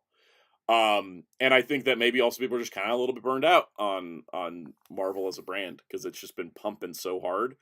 I And think well, specifically the MCU because like I think yeah, Marvel Rivals shows it's not Marvel. yeah, It's it's not the Marvel. MCU. Yeah, the MCU. I think is kind of it's kind of burned out on people, and and that's the thing. I think that a lot of because I've talked to some casual people as well, and their big thing is like, well, I don't know if I want to watch that because I didn't watch this, I didn't watch this, I didn't watch this, and I'm just like been telling people like just watch what you want to watch. Welcome Logic Mhm. Blaster. Just watch what you want to watch. Don't try to. That's the whole point of the MCU guide. Here is everything. You don't have to watch everything, right? Like let's just pick things out that you think are cool. Um, Mhm. and I think this was cool. I really like this. Um, I know technically you say you call Captain America 4 because it's shorter, but honestly, I don't mind if Sam gets kind his of own trilogy. feels like Captain America 1, but for Yeah, no, Sam that's what. Wilson. Yeah. Yeah, that's what I mean. I don't call this film in my head. I don't call it Captain America 4. I kind of view Cap it 4 is as just its own. shorthand for me. Yeah, no, that's why it's easy. Yeah. It's more shorter, but like it's more short to legit. say. Yeah, but Rather like just write Cap 4, honestly. Yeah. yeah, but like I like to think this. My hope is this could be a start of a Sam trilogy of films because I think he deserves it. Mhm. Certainly. Blade Raider, we are actually done talking about Captain America. It is time to go into news, which Kind of funny how I avoided most of that just because of my IBS. Not even because I wanted to avoid. Well, there you go. Well, I guess it kind of worked out then. Yeah, I think, so basically, yeah, that was our 2 movie review. Now I gotta transition into, to news. Now I gotta get to news mode. That's also, like, there's not much news today. That's why we could talk a little bit longer about that movie, because I had a lot of thoughts as we just went over. I really do want to see it. I recommend checking it out. I think if you're a comic book fan, you'll like the movie. I think if That's why. I yeah. think that's why I like it. Is I think a lot of people who don't like it are not comic book fans. I think Yeah. that's it. That's true. Mm-hmm. There's a YouTuber I follow, and she talks about the comic book fan experience. When you get a stack of comics from the comic shop, you put the ones you want to read the most on top, the ones you want to read the least on the bottom, and then there's stuff in the middle. And like Yeah, Brave New World is that's like definitely one of me. those middle comics, right? It's not the best Yeah. thing that you have to read immediately. It's not terrible. It's a middle stack. And when you're looking at like reviews and stuff, like Rotten Tomatoes needs a middle tomato, right? Because a lot of movies I think hit middle more so Mhm. than just like amazing or terrible, right? I think mid Mhm. tier is and it's valid. Like most movies are that, and I think that there is absolutely nothing wrong with that. All right, God, let's I really.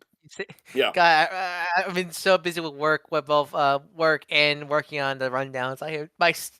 My stack keeps growing. I need to read them. I've just been so busy. I've been keeping up with my weekly physical comics, but my DC Universe app has like 48 comics in the to read list I made. Because every week I go in and I'm like, oh, what's out this week? And it's click, click, click. And I haven't been reading anything because I've been reading One Piece instead. I mean, Yeah. I'm super behind a lot of my manga reading stuff for weekly and Mm. physical. Ugh. I kind of like just want to build up my DC and like bitches or something because I'm not. I don't want to say I don't like DC comics right now, but after the all in like bubble, like once they launched all the all in stuff, everything just kind of felt directionless all of a sudden. I'm just like, what am I actually wanting to read? You know what I mean? Like which things am I actually wanting to read? Um, so anyways, that's a whole different discussion. Let's talk about Blu-ray news. So Media Blasters has some updates on This is such their a weird thing. It's such this a is weird one of thing. the most bizarre things. Kaiji 1954. Reading Fantastic Four has got me behind on other reading. That happened to me with One Piece. It also happens to me with Fantastic Four. Yeah, that is the channel's talking about Beast Slayer.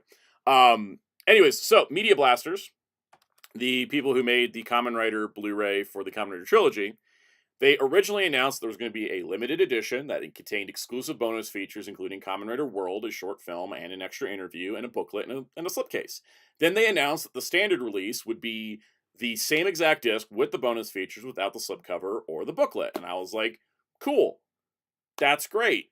Because I want people to have bonus features, right? And then they made this announcement that the standard edition is no longer going to have the bonus features because of backlash, that their difference in price between... Yeah, I can hear you. Okay, let me get this. Why are you talking about the Mayhem Attack Squad? Wait, the Mayhem Attack Squad has their own logo and such. I'm not gonna include that. I'm just gonna use the Decepticon. Yeah. Kaiju said the Toy Ninja struck because Kamen Rider's mentioned. Kamen Rider mentioned killed me immediately. It's weird because it's connecting, but it's not connecting. Let me go on.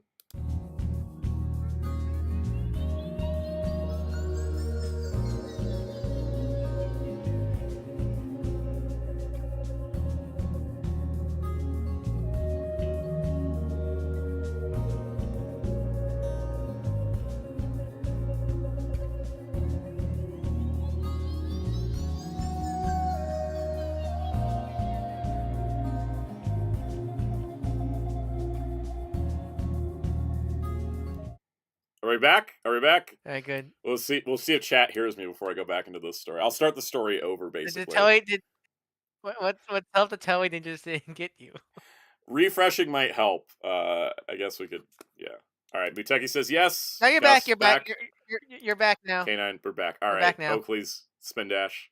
Thank you, everybody. Yeah, refresh if need be. All right, I'll start the story over, so that way it's cleaner on the replay. All right. Yeah. Whew. Gotta love the Toei. All right. So, the Kamen Rider trilogy by Media Blasters, which was Shin Kamen Rider Prologue, Kamen Rider Zeto, and Kamen Rider J, was released as a limited edition for $70 on their store, which came with bonus features, booklet, slipcover. I did a whole video on it.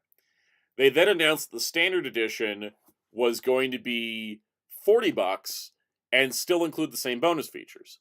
Now, that would have been a change, because originally they said the bonus features wouldn't be included on the standard, and then they said, oh, well, we're not going to remake a whole new disc. That's an extra amount of money.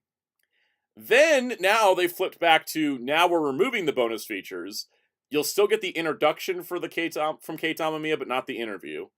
There's no Kamen Rider World short film included, no booklet or slipcover, which was never included. It's still $40. So what was it was $40 for base. What much was the collector edition? 70. 70? I don't see the problem. So what was it? They were complaining? Problem either. Blade Raider said, seriously, who's giving backlash? Like, yeah, I hadn't spent much on the release, sure. Yeah, do I wish I hadn't spent so much on the release? Sure, but it was an early adopter. I want people to have the extras.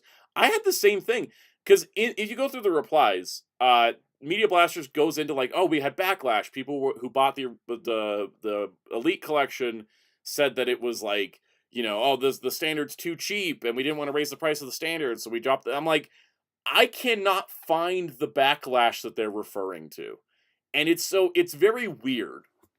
Did they have an email? Did they have an email? Like, can you email them? I don't like that's the other thing I can see. It could be. Like, I know there was this comment down here where someone said, "What if you just like reprint it? Because now the secondhand prices are going to go crazy." And then someone said maybe, and then the Media Blaster said maybe we can come up with something in the future. Quote, the next release to help those people out.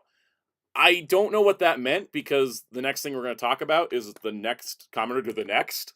They're not going to be putting Kamen Rider World onto a set with Kamen Rider the Next. I don't know. I don't get it. It's weird. Like, maybe drop like the Amamiya interview in like the photo gallery, but don't drop Kamen Rider World. That's a story piece. Yeah, that's a story piece. Even if it's not canon, it's still something people want to watch. Like interviews, that's thing. Interviews, that's something that people can easily skip, because that's definitely that's only if you're hardcore want to watch special feature stuff. But like, that's the only way to watch Kamen Rider World officially. Yeah, is now on a set that was only printed 1,000 copies and some mistakes. Kamen Rider World was an actual story. There was a story, plot. Yeah, like, that's an actual medium, like stuff like that. Story medium and such like that. Kyle It's F so said bizarre, it. like- Kyle F said it's ridiculous. They locked the 10-minute Kamen Rider world behind a limited edition that's only 1,000 copies. Plus, now the Elite Collection, people paid an extra $30 for a 10-minute short. Yeah, I mean, it seems excessive. Like, and here's the thing: Mr. Tuki said any word that this is a situation like Columbo on Blu-ray, where they got told to pull the extras at the last second despite being licensed. That could could be a a possibility, but I would like Because for them to say that. Yeah, I want them to be honest because that sounds like a very Toei thing to do. Yeah, definitely. Like it totally sounds like a Toei thing to do, and I would like. But the thing is, Kino Lord the Columbo bonus is because of Universal. Like they specifically said, our license holder said, "Dang it, my internet just dropped again."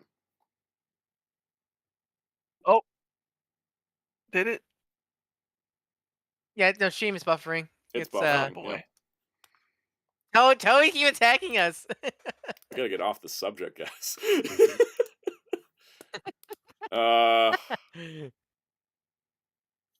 It's This is what happens. Like Collector Kane's stream died the moment he mentioned Columbo. Damn it! Everybody coming after me today.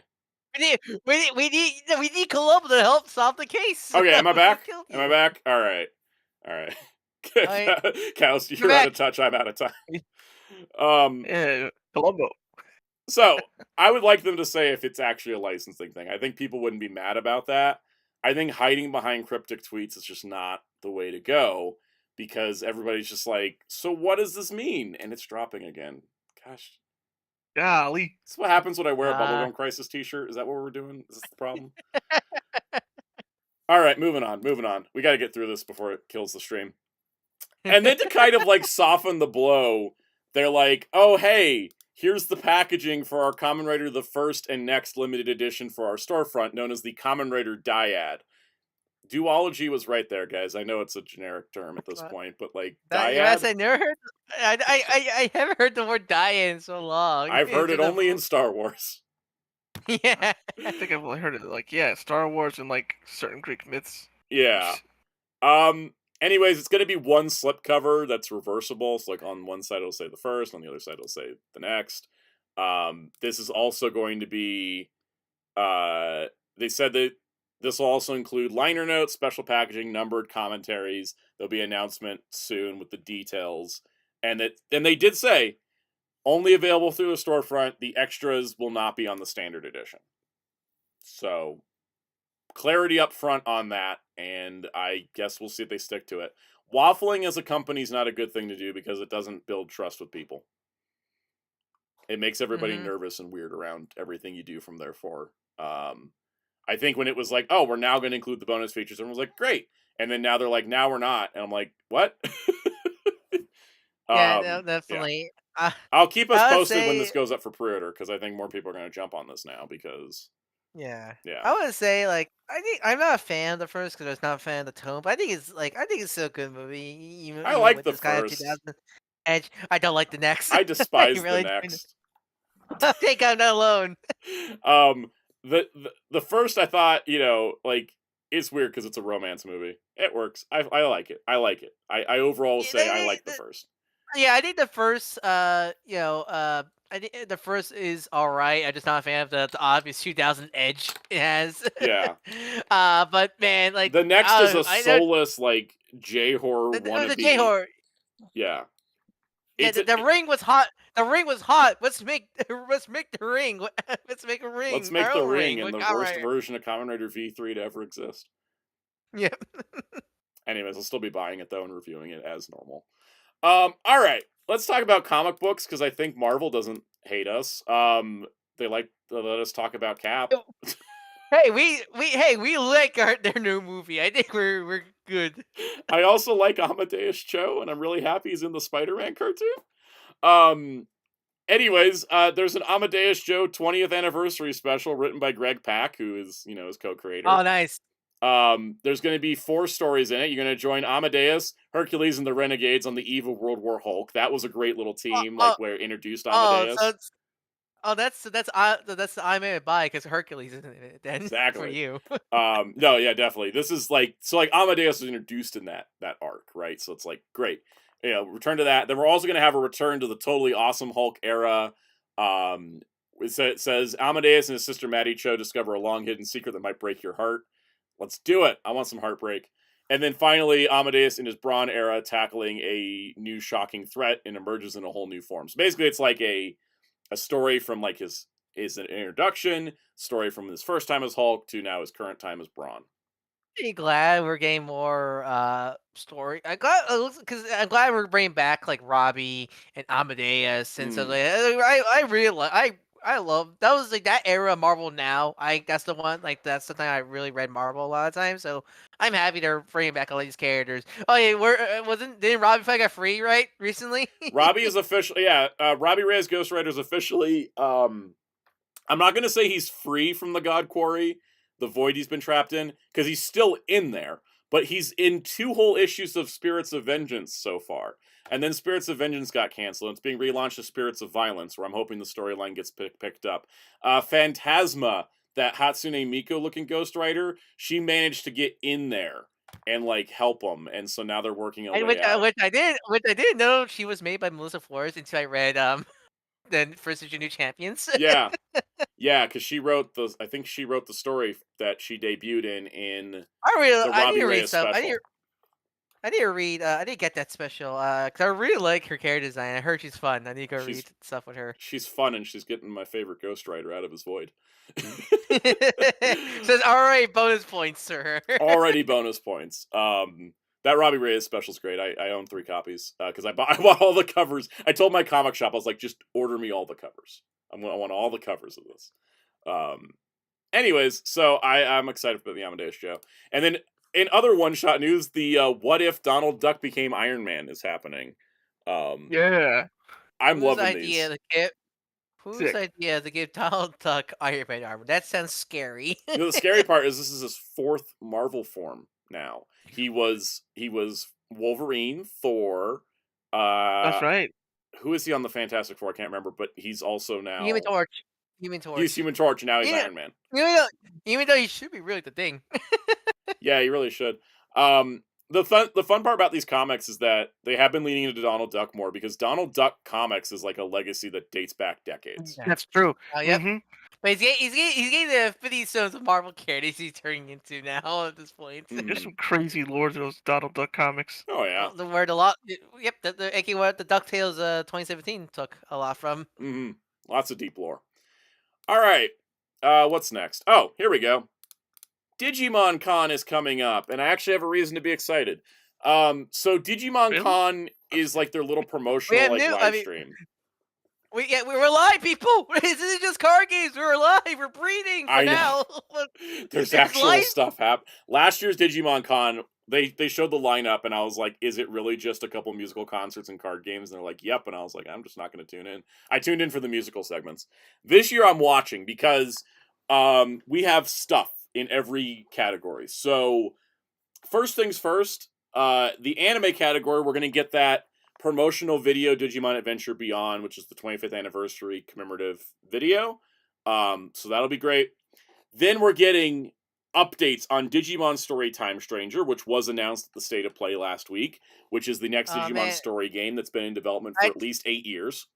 I tell you, after we watched that trailer, me and my partner just went like deep dive because it's all gonna be the Living 12, and we were like deep diving all the Digimons got P in the game, and like that's the main Digimon, human Digimon, Apollomon, and his role. Like we just deep dive. We were that excited for this game. There is so much great stuff in that game, and you can mount Digimon.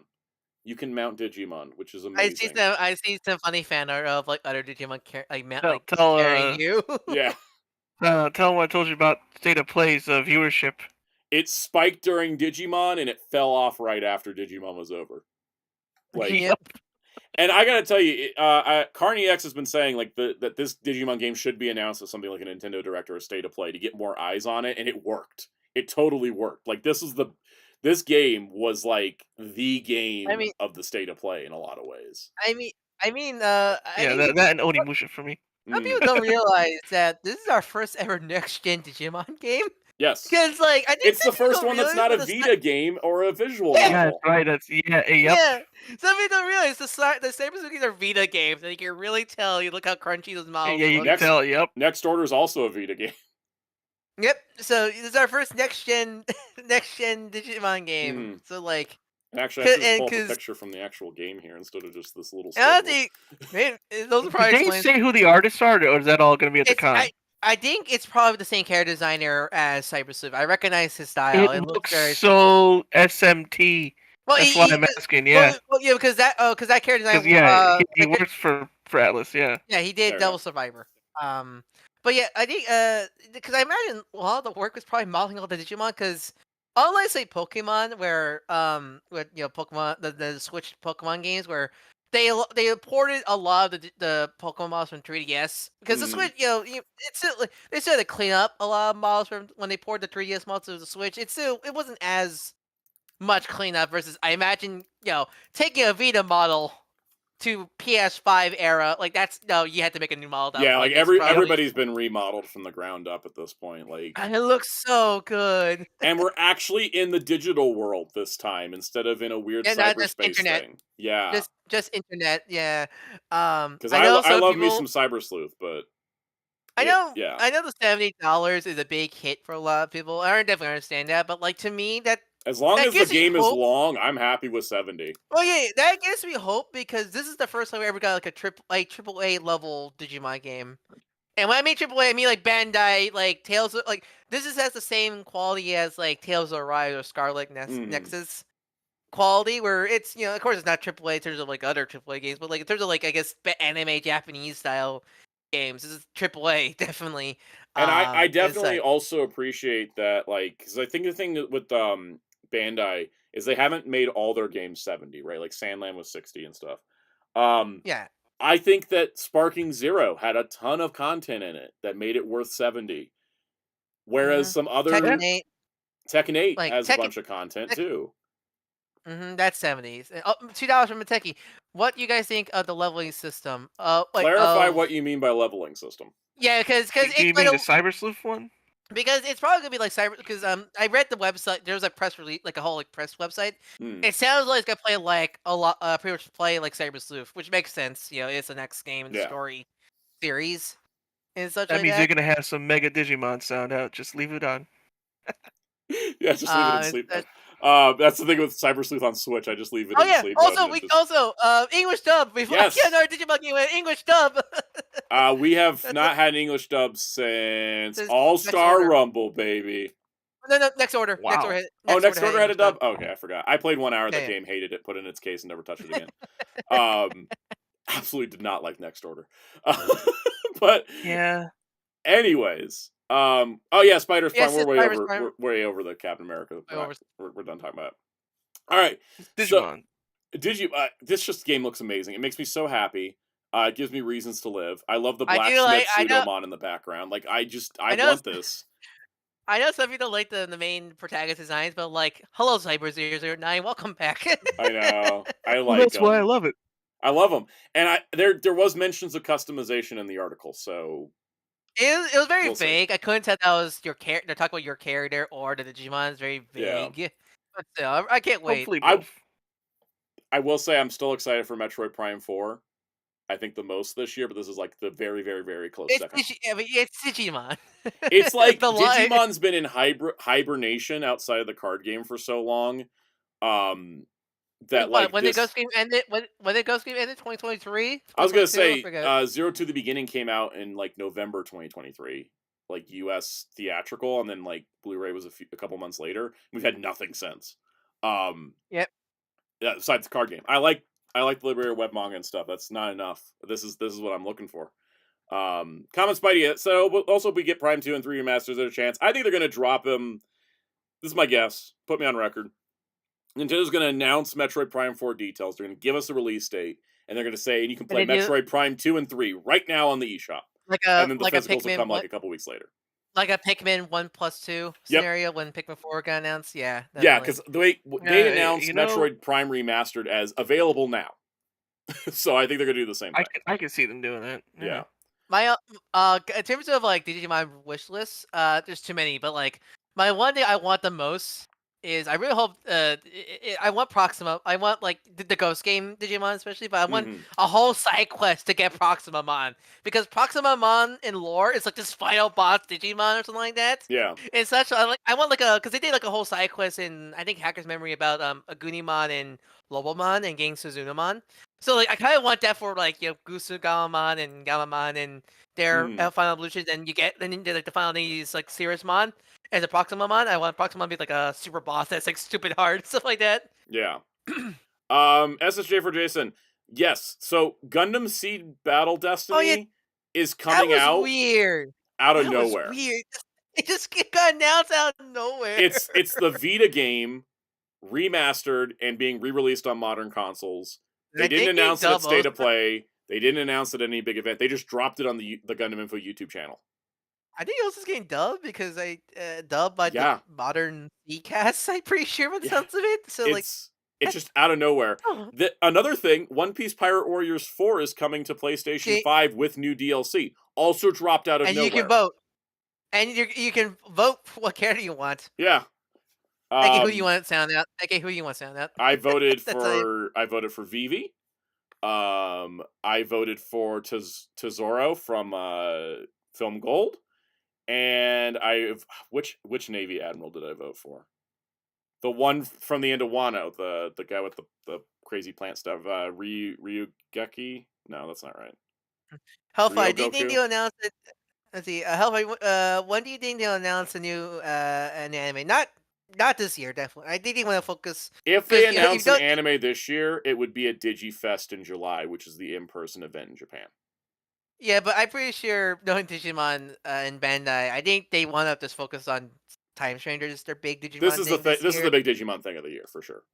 Yeah, they don't want. Yeah, they usually go by Digimon per year scenario like that. And I have no problem with the $70 price as long as the game has a good link to it. Because I played a couple games. It's a JRPG. It's a JRPG. Good guarantee. Yeah, no, I'm pretty sure. Because the thing is with like the $70 games I bought like at launch, I thought Spider-Man 2 was good on length. Jedi Survivor was really short and also had like insane amounts of bugs. Like, so that's like my dichotomy of like action game wise. But like if it's a JRPG, I'm fine with it being 70. I'm gonna spend my time with it for sure. So I'm excited about this. Wait, I just realized because you're probably gonna get Pokemon Legends A to Z. Yeah. Oh man, 2K. Oh man, 2 cakes. 2 cakes. Yeah, I know.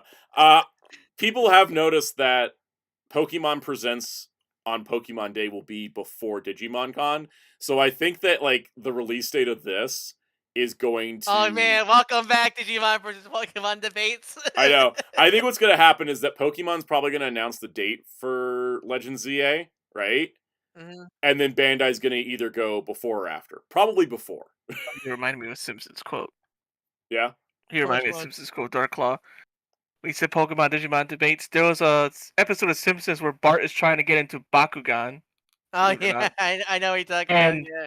And they gave it a different name, but they mentioned Bart's like, "What is this?" And one of the kids says, "It makes Digimon look like Pokemon." I love the compliment to Digimon in that quote. Yeah. They actually put Digimon over in Simpsons. Also, it is confirmed for PlayStation 5, current Xbox, and PC. I think probably Xbox fans get something to play. It's probably Switch 2. It's probably Switch 2 as well. I think they have to wait till the Switch 2's like real. Yeah, before they can. Yeah. Mm-hmm. All right. I'm hoping. So that way you can put a sleep mode and rack up those hours. Oh, somebody else. Right for Digimon. So for the rest of Digimon Con, there's going to be a segment on the Godzilla vs. Digimon VPET. There's going to, of course, be a segment on the card game. Luckily, this time it just says card game information and new project announcement, not here's a bunch of people playing the card game. Because that gets dull if you're not into the card game. Thankfully, since we're now, especially when you can't get the card game. Yeah, I think essentially, thankfully, now that I think the U.S. and Japan now align, it's just now like it's gonna be normal, like here's our new card set announcements and all that stuff. Yeah, and new project sounds interesting because I feel like maybe Liberator's going to wrap up, and then like whatever the new project will be, like the next new story project for the card game, right? Mm-hmm. All Man, right. like, you said we was talking about the Digimon card game, but like, isn't there just card games right now? Because I'd heard like the Pokemon card games Yep. like nightmare to get right now. Apparently, Disney Lorcana is still hard to get in my area. Welcome, Benjamin Wiseman. Yeah, I don't know why. Maybe the new project announcement is the digital version of the TCG that we all want. Please, that's my money drain right there. Yeah. It's the let's go. That's gonna be my let's go gambling game. There's also going to be new topics for Digimon Comic, which is this little comic project they're doing that's pretty cool. There's going to be a special concert, and then a 25th anniversary for Digimon Adventure 02 goods and latest goods introduction, because they're like fire stuff. So you're saying that's the Santa waste money section?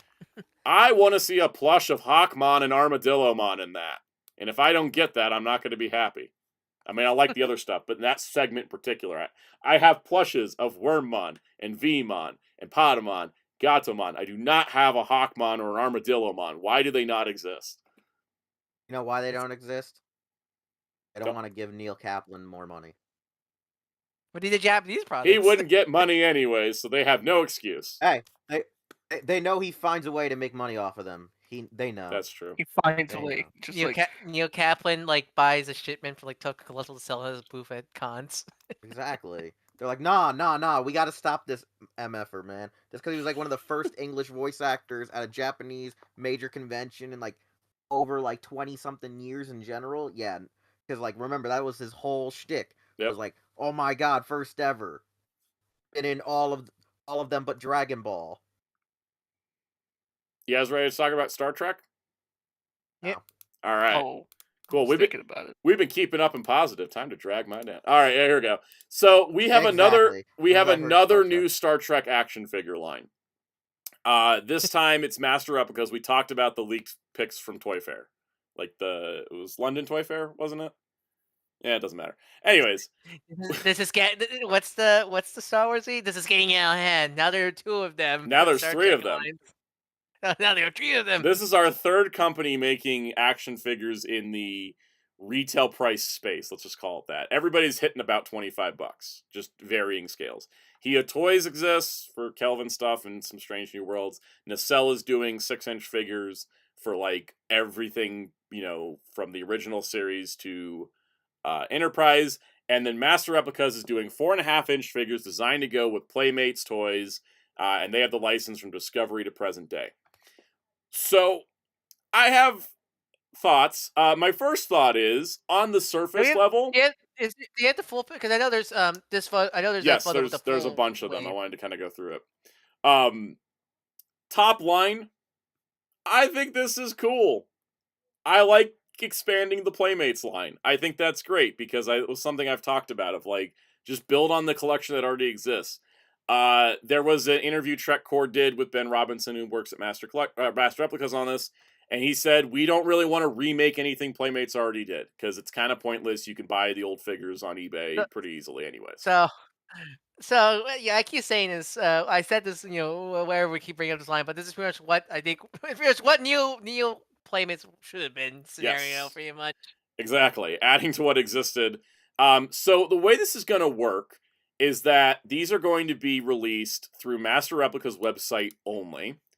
This is the initial lineup, which includes Worf, Riker, and Picard from Picard Season 3, Spock from Strange New Worlds, and then Boimler, Mariner, and Tendi from Lower Decks. I gotta say, I wish there was a Rutherford standing next to them. That would have sold me on the line quicker. Also, I'm glad that it looks like the Lower Decks are not just 5 feet away. They have actual like knees and elbows. Yeah. And such. And ankle joints even.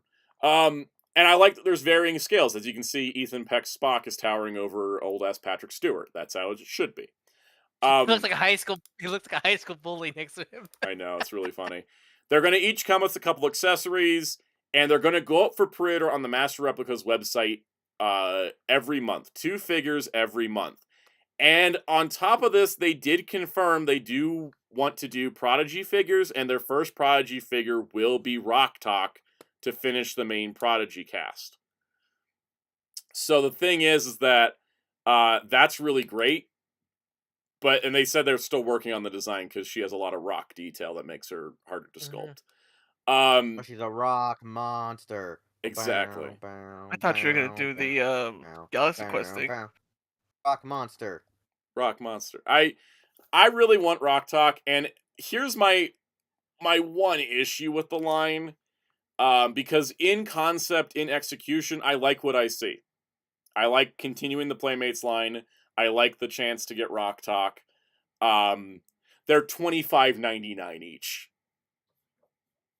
And this is where I get held up. Because I just bought $24.99 each Kelvin figures from Hia that I didn't like.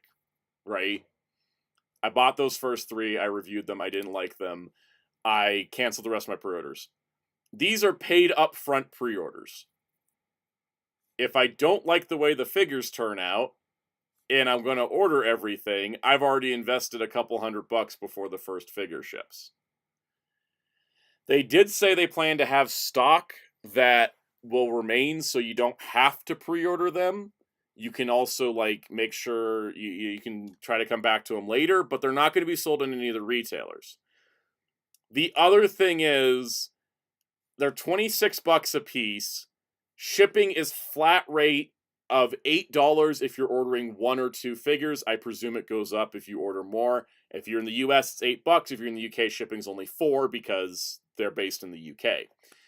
So this means if I want Admiral Picard with his 2 accessories and Spock with his 2 accessories at a 4.5-inch size, that is $62 after tax. And I'm going to be totally honest. For once that I'm going to be totally honest. I don't think I want either of those figures for that price. I think I understand. I think it's one of those things where I think I understand why they probably cost that much. Because it really they did say these are more limited run and they have to charge more to make them happen. And I get and that. They do, and they definitely, especially compared to your Playmates, old and new, they definitely have more much more paint apps and definitely a lot more better face sculpts. Even especially more the live action characters. They definitely have a lot more stronger face sculpts. There is they definitely feel like a premium line. If let's say this is the Playmate DX line where they have better paint and sculpt stuff like that. Is a scenario like that. I definitely understand, and especially this line is definitely meant to be the fill the holes line. If you have a complete collection of Playmates, which I pretty much do. These are meant to fill up the gaps, because they have a purpose. I like that. I like they have a purpose. Yeah, the compatibility I think is smart, right? Don't try to start from fresh. Yeah, that was the problem with the Playmates, is they start fresh. Yeah. That was the biggest problem with them. And unlike Kia Toys, I think these would definitely be better. I'm not sure what's the track right with Master Replicas as action, because I know they do other stuff. I don't have any of their Jerry Anderson figures. I don't know anybody that does. But they were okay if they were the ones that were those 3.5-inch 5 ones, POA. They were was it those? Was it those ones that we're talking about? The ones that I was gonna get, but they sold out. Let me put them up on screen, Wheels, because you know this. Also, but what you're telling me is for once the teabaggers are finally getting something first, so they can't complain about something. I guess. Anyways, do you see on screen? There's a couple of them up here. Oh, I don't. Okay, well, go check the stream. It's just astonishing. Now British people can't complain about not getting something, It's true. I mean, that's also because there is a huge fan base in the UK for Star Trek that just never gets to do anything.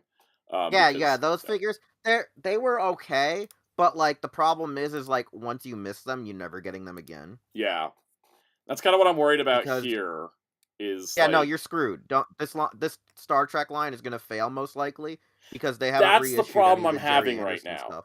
Welcome, Kamen Jojo. That's the problem I'm having. I didn't want to that's the part that's been bugging me in the back of my head is no, because I missed the pre-orders and I never got another chance. So unless the Star Trek license is a better deal than the Jerry Anderson one, you are probably shit out of luck. Well, here's the thing. I don't think, in terms of it being a failure, I'm not sure that's the point of these. Of course, if they don't sell, they don't sell, and they won't make more. But I feel like the goal of this line, by the looks of it, is not trying to be the new Star Trek toy line. This is definitely This a is just line for to collectors. Like they've even said it yeah. themselves. Like it's just This is for for existing our collectors. Yeah. this is over yeah. This is a line meant for people who love Playmate Star Trek and want to continue getting figures in that scale and style. Pretty much, they don't. Yeah. Yeah, This isn't so like they pretty much like you don't have to buy My every only figure in this question I'm line. having is how long is it gonna run? Right? Like, well, that's the is thing is if it doesn't sell out of the gate, you probably are gonna be screwed. because Because I like know they want to I do was it, and expecting more Jerry Anderson. I think that they would. I think that they would do well, in the long term. I'm hoping the next figures that go up are the lower decks figures because I think I'd buy those. Yeah, like I I think don't that's where I'm like kind of at, you yeah. know. Because I don't think if these fail, I don't think it's such a like tragedy. Unlike say Neo Playmates, because these Yeah. they're not trying to be the the big hit toy line. Yeah, Like it's not a mass market line. It's a direct to consumer only line. Yeah, it's yeah. the I think the it's a thing I'm scope. There's questioning scope. is not so much the figures. It's do I want to spend the money on them Yeah, I because they think are this is gonna be a case expensive. where and yeah, I think that's the idea is Yeah. essentially since it's there's their purpose or meant to get fillers. I don't think you need to pick up every figure in this line unless you're like that diehard of a Star Trek Playmates fan. Pick up the characters you really want. Mm. Like, oh, are you a fan of Picard?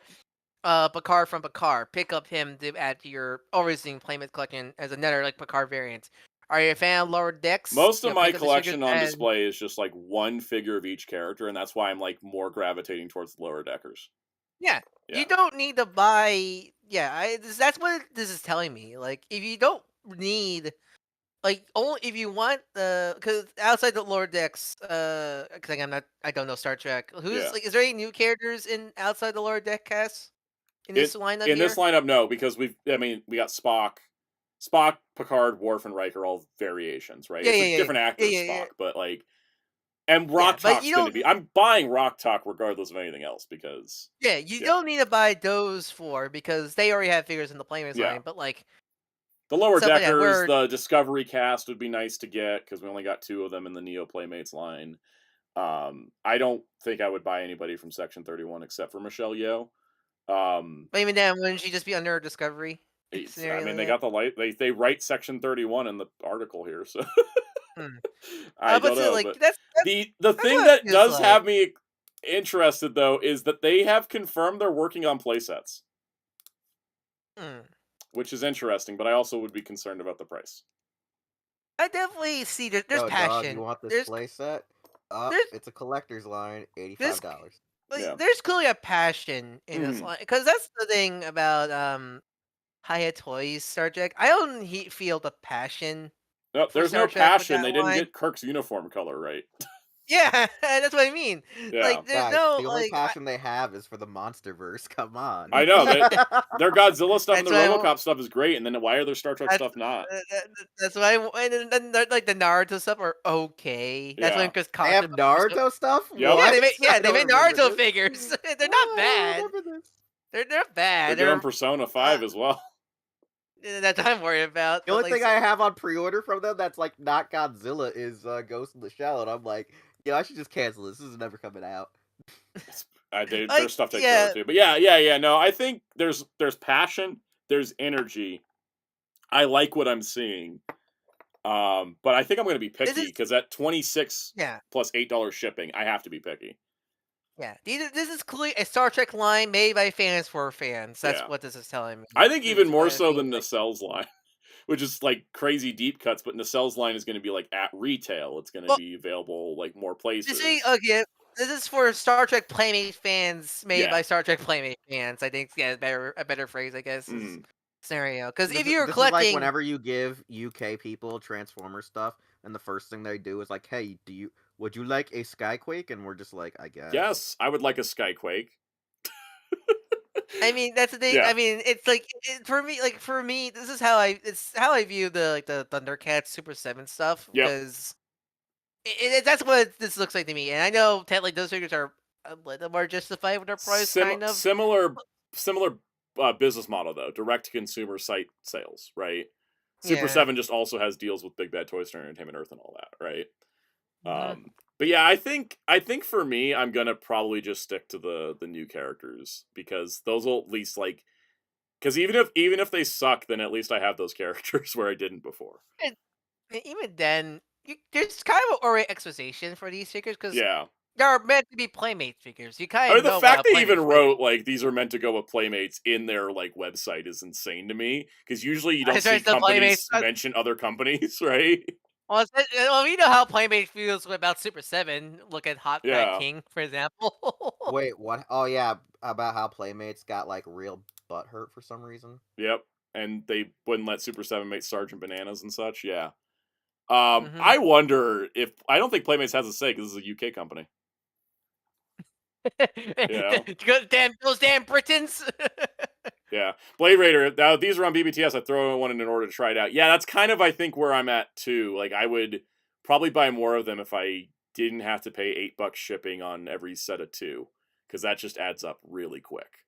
On top of the price. But I hope these are great. I will take a look at whichever ones I get first, which will probably be Boimler and Mariner. Because I imagine they'll like if they put them up next for order, I'll order them.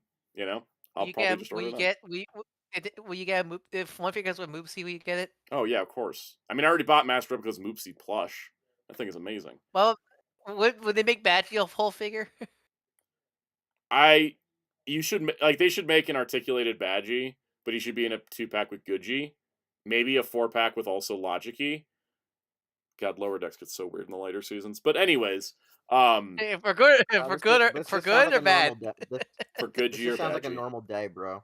I know it's just like a Tuesday for the Cerritos. I think that there's potential in this line. I just hope it can continue because we've been seeing a lot of like Star Trek lines start and stop lately. Yeah, I would say. And I will say it has burned me out on Star Trek collecting a little bit with all the starts and stops. I would say, Yo, 'cause imagine even if you would have done this whole history. What was of Ryan Star gonna Trek say toys, first? only for it to blow Sorry. up. no, Sorry, I would say because I listened to the Star Trek ranking after I left, and Yeah. even though I know nothing about Star Trek, that was an enjoyable listen to. You listen to you and Wheels to discuss Star Trek. I have Yeah. no context or anything, but man, like you two, I can tell you two are fucking passionate for Star Trek. And We like really I are. just enjoy listening. That's right. Only they are. I never watched it. Kaos has We know never you watched are. Star Trek. We know you are. He's a liar. Oh, look, Dark Claw liar. just said He's a it. He fraud. just said he just mentioned them too. No, it was funny how every time Kaos would like I never. Kaos, you just like It's chime fucking in on a Kaos. Star Trek thing, and I'm like, you are a fan. Don't deny it. House is over here like, I'm not a fan of that Kakaishi or Flame of Rekka. He's a fan of Star Trek, and we know it, right, Kaos? Your secret. It was the highlight of his day. I mean, it was. Yeah. Anyways, we get any final thoughts on this before we move on? I think we say everything we need for Yeah, this. yeah. Well, your burnout sound out. Yeah. Almost like you made an entire video series called like the history, only for it to crash and burn because toy line burned. Yep. Welcome back to the Oh, Star man, Trek Playmates retrospective Asterisk edition. Yeah. This time it's Exactly, the like- Master Replicas retrospective. Yeah. I think that Oh god, if it does get canceled after a short line, please just do me a favor, sound out. Do a short and just have a trash bin. Just have a trash my bin as God. the joke. oh, that'd Like, be put so them that mean. hard on blast. All right. They had it coming. I will give. I will transition topics. That's what I'm doing. My brain cannot keep up sometimes. Just like Oga's ex-wife. All right, so we're gonna talk about. We're getting some cool stuff here. All right, let's talk about Hasbro first before we talk about Bandai. Oh no. Hasbro. All right, first of all, we got some behind the scenes photos of which one? Black Jet. What's his name? Air Raid.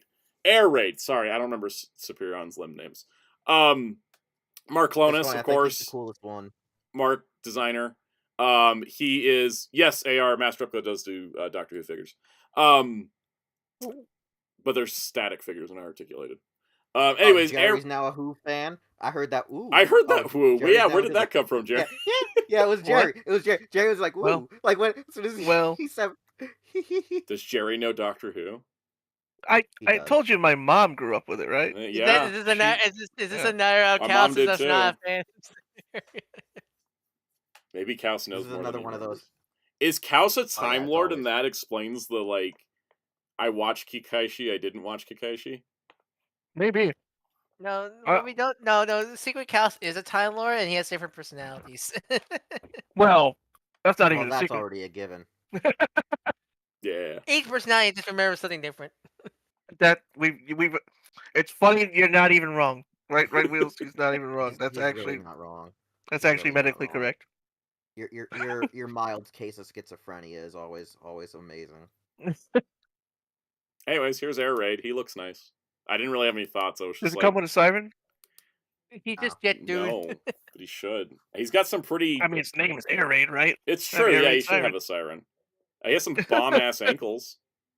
I'm gonna be honest with you guys. Whenever I hear my fire alarm, they have two different versions of my fire alarm. One sounds like the Japanese Godzilla, like Tokyo, World War II kaiju air raids, and then the other one just sounds like a fire alarm. So every time I hear that, I'm always expecting to hear the Destroy All Monsters theme start playing. No, and no, bullets I'm flying surprised overhead. your fire alarm isn't just Ultraman. AT. Well, that's Jerry's. You have to be in a specific spot in Springfield, Massachusetts for that one to happen. Yep. And here's a shot of Air Raid with yellow car guy from Minosaur. Dead end. I remember the Decepticons Dead end? release. By the way, Drag random Strip. His name's interjection. Drag Strip. Dead end's the red one.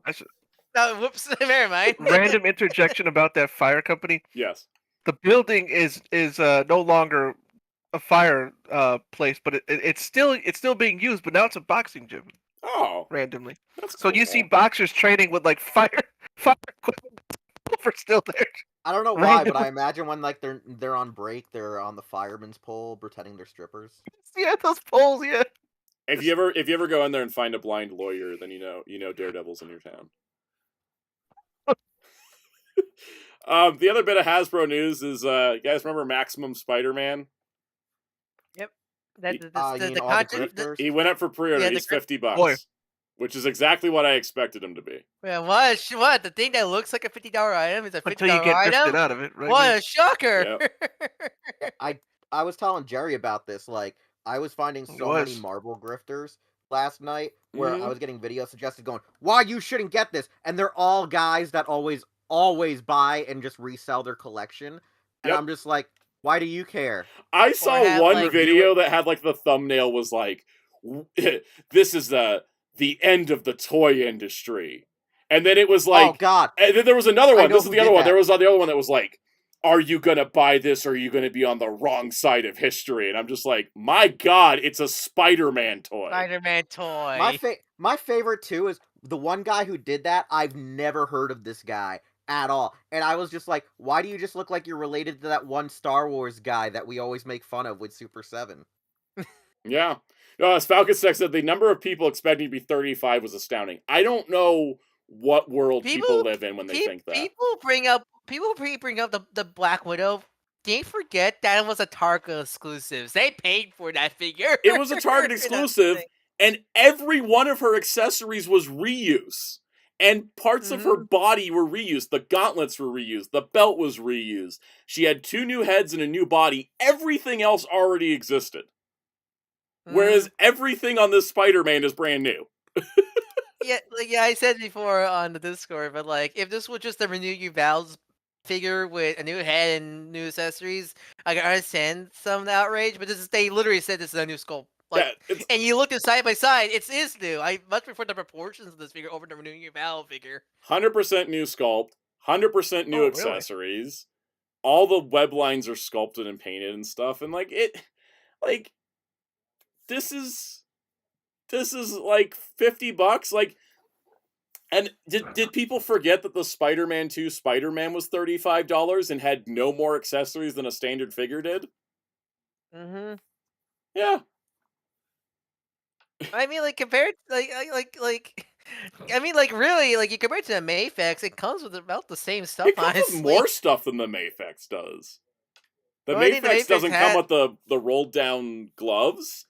It doesn't come with stands for its effects. Of what a Mayfex is. Or what do we call it? Also, Mayfex figures are $100.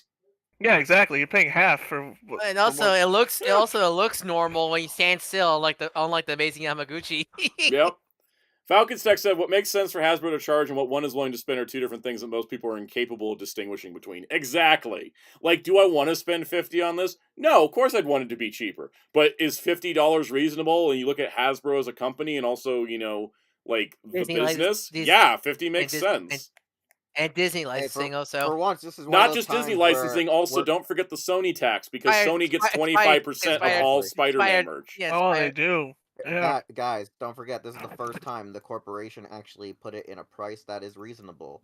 It's Yeah. just everyone's a bitch. You might get technical. I think I think Hasbro's selling this at a loss because they would charge more. If I think they are selling it as a loss. If regular ass like Insomniac Spider-Man is $35, this should be $70. Wait, guys, I just realized something. They're not technically selling it at a loss. They put it at that price because even though the grifters are like, it's not worth it. Here's the thing. Sony, Disney, and Marvel knows that it's gonna sell anyways. And it did. It's sold out at every store. Yep, it's Spider-Man. As much as the grifters want to be like, don't buy it, everybody bought it. It's Spider-Man. What do you expect? It's not like the original price where people thought it was gonna be like, you know, everyone was like, it's gonna be 60, 80, and everyone was like, haha. Hell, wasn't the Insomniac Spider-Man 2 figure that wasn't even on the Renew Your Vow body? It was on like Sunfire? It was on like it was a reused body mold. It wasn't like a unique mold, right? No, it was it was whatever body the first game's Insomniac Spider-Man was. Yeah, I think that was Sunfire. Yeah, whatever it was, and then they just repainted it and they charged $35, and it had nothing new about it. It also looks pretty bad. It also looked pretty bad. Yeah, and it came with the same webline accessory from 2014. Yeah, because I remember 2012. right. Yeah, because you look at the Spider-Man, the Legends of Insomniac Spider-Man 2. It didn't even look 80 like the game model. Like the colors were super off. Too. Yeah, it was like orange instead of red. Yeah, like the thing is with this Spider-Man 2 is like I feel like I'm good after this. Like I might swap the head. I think I'm gonna swap the Renew Your Vows head onto this if it'll fit. And then I'll probably be good on Peter Parker Spider-Man for the rest of my life. Like there's nothing I'm missing after this. Like if they make like a Ben Reilly or a Kane or a Black Suit, then I'll cop but like as it turns out classic red and blue, this is all I need. Yeah. As for a classic red and blue. It has all the accessories I would want at this point, and that for me, buying one more Spider-Man that has everything I want is like more valuable to me than like it being cheaper and having to buy like 5 more Spider-Mans. I'd rather just buy one more red and blue and call it a day. You know? Mm-hmm. It'll be the same thing when they do Hulk, because Hulk's rumored to be the next one. Like he's we need a new expensive. We really need a new Hulk badly. If I can just buy a Hulk and I'm good, then I'm good. You know? Like. Well, and all the repaints, because if they make a red Hulk, I'll buy that and all that stuff. Like, and also, if you don't like the way this one looks, they're gonna do variants. You know it. Like, it's gonna come back around again. Yeah, you're not a fan of Todd style. There's probably gonna make a Mark Bagley and all that stuff eventually. Exactly. Falcon Stack says, people complain about the price of clearly never bought accessories from eBay or Etsy. If you tried to source similar stuff from online, you'd be spending at least double. It's the same problem I have with people that are always like, oh, third-party Transformers does it better. Yeah, at 4 times the price. And you don't want don't look at the third-party Dragon Ball figure art scene. It might drive you mad dead. Yeah. No, like Wheels and I are always talking about Transformers upgrade kits and their prices, right? Yeah, because like some kits are worth it, but then like you're sitting here and you're like, oh man, that Wingblade Optimus Prime is great. But do I want to spend a whole commander class total once I put the Voyager and that together? Like the fact that the part set costs more than the Optimus is like off-putting. But Santa, don't you want to buy a $50 torso for your Ultra Instinct Figure Arts Goku so you can have better arm articulation? No. Wait, which one was that product? I don't remember that one. It was one of the third-party Figure Arts torsos.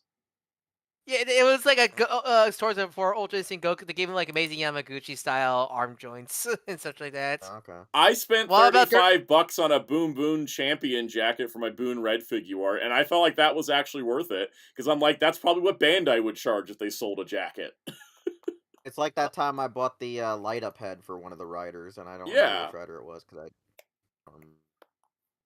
But the thing is that, like, you know, I think the price is fine. I think if it was more than 50, that would have been a problem. I think 50 is fine. I mean, how much? Yeah, like you guys. yeah. Like the thing is, people are complaining about this Spider-Man that comes with a ton of hands, a ton of things, all brand new parts across the board. Phoenix has a reused handset. The body is like a partial new, and she was $50, and you can only pose her in one pose. Powering up with the Phoenix. To be fair, that Phoenix piece is like that is a giant hunk of plastic. It is. Like I totally still think this should have been 40 though. Yeah, definitely. This, on the other hand, 50. You know. I mean, you know what I'm surprised people don't compare this to is the Lightning Collection remaster figures, because it's the same idea, but has the less. Like, this is definitely, I think, handled better, because I like the idea of the remastered Lightning figures, but like it was kind of messy. It was with those figures in terms, especially the whole red green scenario. I know there was so much, and there's so much reuse still. Mm-hmm.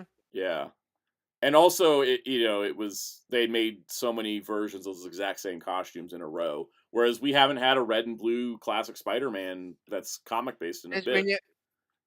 Because Renewed Valor came out 2020. 2021. Well, yeah. So it's been quite a couple of years. Like, that's the thing. Yeah, we don't get red and blue Spider-Man comic figures in like constantly. So it's like the last red and blue one we got was the animated series one in the Vulture. Well, even then, that's specific for like animated series. You want to be and stuff like that. Mr. Yuki said, can you put the other Jean Grey figures in the Phoenix base? You can, as long as they have the normal foot size. You can put like any figure in it, which is nice. Benjamin Wiseman said the best comparison is Super 7 Ultimate's a $30 figure with a $20 worth of accessories without the price point. Yeah, this is like a $25 figure with $25 worth of accessories, right? Yeah, I mean that's a better comparison, because I don't like even though Super 7 figures come with a lot of accessories, that posability is for me with Super 7 figures. Those are $55. I paid $55 for Snarfer, and he's like 2.5 inches tall. Mm-hmm. And unlike Snarf, he comes with barely anything because they gave him every single possible accessory he could have come with. But he's still like, he wasn't worth the money. Like, I bought him because it's the only Snarfer figure we're ever getting. But like, this feels good. Mean, God, there's some figures I really do not think they're worth the price. Yeah, no, seriously. Oh, and don't get me started on Figma. Yeah. So, anyways, Figma's a scam. Figma's a scam. It really is. Figma's a scam. All right, moving on. Here's Bendy Nami. All right, so this is from a company. This is from a company called Flexit Figs. I've seen these at what? I've seen these at stores before. Okay, I've seen figures. They're what is it? What's the price on this? $10. Wait a minute. Wait, this is a U.S. product, isn't it? Yes, this is a U.S. release product. It's a $10 Bendy figure. I see these things in Walgreens. I see these things in like specialty stores. I see these things everywhere. So if they can sell Booby Bendy Nami, why can't Bandai? Yeah, I was, because when you mentioned this, I thought, is this like some weird Japanese product? No. No. Then I saw the packaging, and I'm like, that's a U.S. product because it uses such like that. What? This sort of invalidates like what we've been saying. We've been saying like, oh, Bandai America can't do Anime Heroes Fishman Island Nami because it's too suggestive with her being in a bikini top. But yet here we are with another company doing it. Under 3+. 3+. Yes, 3+. Booby Bendy Nami. Also, it's funny, that artwork here on the card, I don't know where it sources from, but that artwork was on a tote bag my mom bought at the One Piece Cafe with Nami on it, and it's just funny seeing it on a packaging. Well, this is so weird. This is so weird. Like, I might buy it. Like, it's a bendy figure of tiny skit Nami or a scanty clad outfit. Yes. That is kind of a lot of eyebrow raising already, but the fact it's a U.S. product, I know. Do you also want to buy Booby Bendy Nami? Because I kind of want to as well. Like, just to fill in the slot. Like, I mean, I have Figure Arts Nami, but like, do you know what this company also makes? Gumby. Wait, is this the only One Piece figure they made? No. Okay, so she's part of Okay, series 1 of okay. One Piece, alright? Okay, because I'm like, okay, at least they made. The Okay, I'm other glad that was two, Nami. the other two, we have Luffy, of course, who is missing the X on his chest. Like, the X scar is missing on his chest. Okay? So we got Luffy. And that Chopper. And then we have what happened- Chopper, who had to get extended arms because he's a bendy figure. You know what's funny? Hold on. Can you post a link of these in the chat? I only see these in high quality because Yeah, I'll just... Nami looks. It looks like Nami's the best looking one. Nami is of the these. best looking one of the three. Luffy has that 1,000-mile-yard stare. I mean, that is canon. The thing is that this is listed as Series 1, so what, Series 2 is going to give us Nico, Robin, like, Brooke, and Frankie or something? Like, it's a weird lineup. But I like it. I can't believe our stand-ins into BOA mix. You know what's crazy? They're making the Star Trek 4-pack that is the only affordable Benjamin Sisko figure in the modern era. Bendy figures are weird, man. Like, Bendy figures have the giant rabbit hole already of, like, a history and all that stuff, but, like, I'm just baffled. If you want a Benjamin Sisko that doesn't cost over $200, you can get the Bendy figure in a box set, and that's it. This is the most bizarre... Man, this is... See, I was checking for One Piece stuff on Big Bad Toy Store, and I just happened to come across Nami, and I was like, wait, what? Yeah, I found the Ultra Legend stuff. You found this. There's a set that has a Bendy Zero from Nightmare Before Christmas, and I'm not exactly sure how he's bendy. Unless he's just like a cloth. He looks plastic. Bendy Oogie Boogie looks fun. Yeah, this company, they're doing Gumby, and they're doing Star Trek, and Nightmare Before Christmas, and Booby Nami. I don't get it, but I kind of dig it. I love how this breaks you. I know. Not the fact that I'm dead. It just breaks all the it breaks all the rules, right? Rules. It breaks every single rule we've been told about for this look of Nami. Like, every single rule we've come up with of, like, why BOA hasn't made her. Out the window. Out the window, completely. Yeah. It's a girl. She's wearing nothing. So that's the two. And it's marketed to kids. Kids. That's the three major strikes of why Nami hasn't got much merch. At least this design. But this breaks all the rules because these Bendy figures are usually for kids. You know, the 3+ and the logo. No, I just love how this is what breaks you though, because I'm just like. What did imagine little Timmy? Oh no, I know, but I just love how it broke Soundout. Like, I know. Like he's just. No, like, I mean I saw here, this like... days ago. It's funny just looking at it again. You're just going to the company page and seeing like Gumby and his family at the top, and then Nami just in the middle. And then also they have WWE ones apparently. They always have WWE ones. No.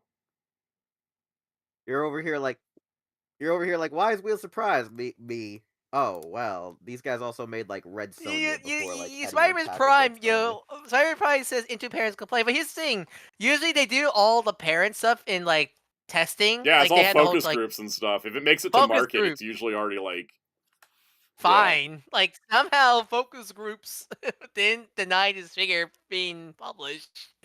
I was like, I'll pick her up when I find her like a Target or a Walgreens. Anime Heroes are 4+. So it is at least one age higher. So, but what does it mean? This is one age below. We're 3-year-olds. Guys, I don't ever buy Bendy figures, but I think I'm gonna pre-order Nami when the stream's over. Anyway. I'm curious how tall these are, because it's so funny. You can just place her easily into Anime Heroes collection. Yeah, it doesn't list a height, but I think it's probably around like 5 inches tall, maybe? I don't know. Speaking of BOA, okay, so Bendy figures in the past range from anywhere between, I want to say, 4.5 to 5.5. We'll find out in May when I get her. Can't wait for that short. Having certain ones growing up as a child, they were like, I have the Shining Time Station ones. They were like 4 inches, 5 inches. I guess we'll find out. All right, moving on. Ultimate Legends, the 5-inch line for Bandai America, is doing One Piece, and they're starting with Romance Dawn Luffy, which is cool because all the Bandai America stuff so far has been Fishman Island Luffy. Fishman Island. So now we got it's a nice little $12 That's good. desk figure. Yeah, I had the little budget budget friendly desk figure of Luffy. Looks great. Yep. And then we have he has dice. He has dice levels compared to the figure art. Yeah, he does. And then we have Rono Zoro, also in Romance Dawn look. He does have the swords on him, but he does not have hands to hold them. Since this is the normal Ultimate Legends instead of their deluxe line for Demon Slayer, I think it's just gonna be holster only. Yeah. Yeah, because he doesn't have them with open hands anyways. Yeah, these are about 5 inches, so those are coming out. That's pretty neat. The Ultimate Legends and Dragon Ball Evolve figures are really great, $10 desk toy figures. I had their Part 1 Naruto before the figure art existed, and I really liked it. And then after I got it, I was like, "Hey, Mom, you want this Part 1 Naruto?" And she was like, "Sure, I'll take it." Because I was like, "I don't know what to do with them now." That's a neat little figure. Oh, I didn't pull up all the photos for this. I'll just roll it. All right, Bandai has announced a Memorial Edition Shidophone from Shinken Samurai Shanbarba. That's the lyric. Samurai Sentai Shinkenger. To celebrate the 15th anniversary of the show ending, we have a Memorial Edition of the Shidophone. This is 9,900 yen, which makes it significantly cheaper than other Memorial Edition changers. The twist this time, though, is there's no actor voices in it. Probably couldn't get any of those actors back. I think they could have gotten some of them, but because they're never going to get Shinken Red back, it's like, why do the whole voice thing, right? It's weird how they could get him back for movies, but they can't do it for TV because I think it's something with his deal with the agency and his displeasure with the Toei Tokusatsu side per se. Yes, he was in Anno's Shin Kamen Rider, but we don't know the movie. Anno or what they had to do to get him back. Mm-hmm. I feel like eventually he might come back to the role. That was also not an on-screen role that he had in Shin Kamen Rider, as a voice role. Yeah, but for now, this is what we got. He might. But anyways, don't worry about not having details in the spin dash. I memorized this thing because I was looking all over it. So it's using the deluxe mold, but it's been upgraded. They've added a motion sensor for when you're drawing the symbols and stuff. So you got the motion sensor feature. It's got a vibration function, like the SCSAD scanners. And much like the Color Digivice and Color VPETs, it has USB-C charging instead of using batteries, replaceable batteries. Thank you. Why do they do that more? I think because the original Shidophone ran off of LR44s, and there's no room to put any higher capacity batteries in this thing, but it needs higher capacity, so rechargeable battery, which I think is great. Some people are like, oh, it'll burn out one day. I'm like, if you're using a Shidophone enough to burn out a battery, then you're using the toy too much. Also, I think it's gonna be probably agency because I was like, why couldn't it just use archive audio? Because they've done that before, but I think it might be just agency will not allow them to use archive audio of him. Also, like Muteki said, what's next, Shinken Sword? That's a thing. They don't do the roll call while holding their changer. They do the roll call while holding their sword. So if they wanted to, and they could clear all the rights, putting voice lines in a sword would actually be more accurate and more roleplay-like than putting it into the Shidophone itself. Once again, just like the Go phone doesn't come with the holster, which I think it should have, because, hey, Memorial Edition. And they've added all the sound effects, so you can get the sound effects for making the origami bigger by drawing the symbol on them and stuff, and all that good stuff. So it's got a lot of sounds, and it's got some music, and I think it's pretty cool. And there's already probably someone making stickers for a samurai version. Probably. Memorial Kyoryu origami would be cool. That's also why I feel like they could do the sword because it hasn't a built-in. And they made the sushi chain. They made the sushi chain. Would you get it as a remake of your old review? I could. That could be kind of fun. I'm not sure if I'm going to buy this because I have the original and I'm kind of happy with it. But I think this is good. Honestly, the Shadowphone's honestly one of my favorite changes because I just that folding to the brush thing is so unique, essentially. Definitely. I like unique changes like that. I am in favor though of lower price point because they don't have actor lines in them for some changers, because I think that some of the changers. If I be honest, I really wish half of these days don't come with the actor voices because like I feel like it's so unnecessary. Like I know it's a selling point in Japan, but if you don't speak Japanese, it loses a lot of the feeling behind it, and it's like, do I really need it? Mm-hmm. So I'm kind of in favor of that, because I know there's some changers that they can't use archive audio for, like some of the older changers from like the Showa era, and they can't get actors for them because they're either I know, and if they try to archive audio, it'll sound like this. Exactly. Like, if they could make the live man twin brace and doesn't have voices, then I don't mind that. I just want a twin brace. Like, can we get some of those older changers if we're not requiring them to have voice lines in them? So, Muteki says, wasn't Memorial Go Under cheap too? Yeah, but it was 13,200 yen. This is 9,900 yen. So this is the only Memorial Edition that's cheaper than this was the Lupat one. That was the first Memorial Edition. Every other one is more expensive. So it's cool. I think it's cool. But it's kind of interesting as well. All right. Also the case of the old Scott. 15 years. 15 years since it ended. For Valentine's Day, they showed an image of Kamen Rider Valen, because Valentine's Day, chocolate thing, which also has SH Figure Arts Kamen Rider Ram in the picture, but the debut of Kamen Rider Gavu Keiki form. I don't remember the cake name, but he's got the cake form. They've shown that figure art now, which is kind of nice, because alternate forms for Rider Figure Arts is like a dying breed, so it's nice to see at least one of them existing. He biomerged for that cake Pokemon finally. Yes. No, I've been watching Pokemon Horizons, and every time the cake Pokemon shows up, I'm just like, Gavu? Caking form. Oh, Cake King form. That's right. Zeltrak. Yeah, it's the King. Cake King. That's kind of fun. I actually like that. Anyways, seems like the line's moving ahead, which is neat. And then, just because Geats is not over yet, Kamen Rider Buffa Zombie Form Jamashin version. This is his ultimate final special. I have the cape and can fight people. It? Yeah, finally releasing the one that I think we wanted last time. They fixed the page. They haven't fixed the page. No, at least not as of this morning. So this is the figure. It's cool. He comes with broken ID cores because that's the thing he did in the show. But yeah, if you're trying to buy him off P Bandai, you go on the Tamashii page, you click US, you click the link, and it takes you to P Bandai where it says page not found. Yep. Before that, it said release 2099. Yep. It said not on sale, coming soon, February 24th, 2099. Yeah, because I actually took a screen cap of it, showed it to you. Yeah. Click to New York. Yeah, someone call Miguel O'Hara, because apparently he's got to pick up our order. That was the first joke I made too. Yeah. So yeah, we don't know what's going on that they took the page down, at least at this point. Don't know why it hasn't gone up yet. Something weird, but yeah, it's in the future.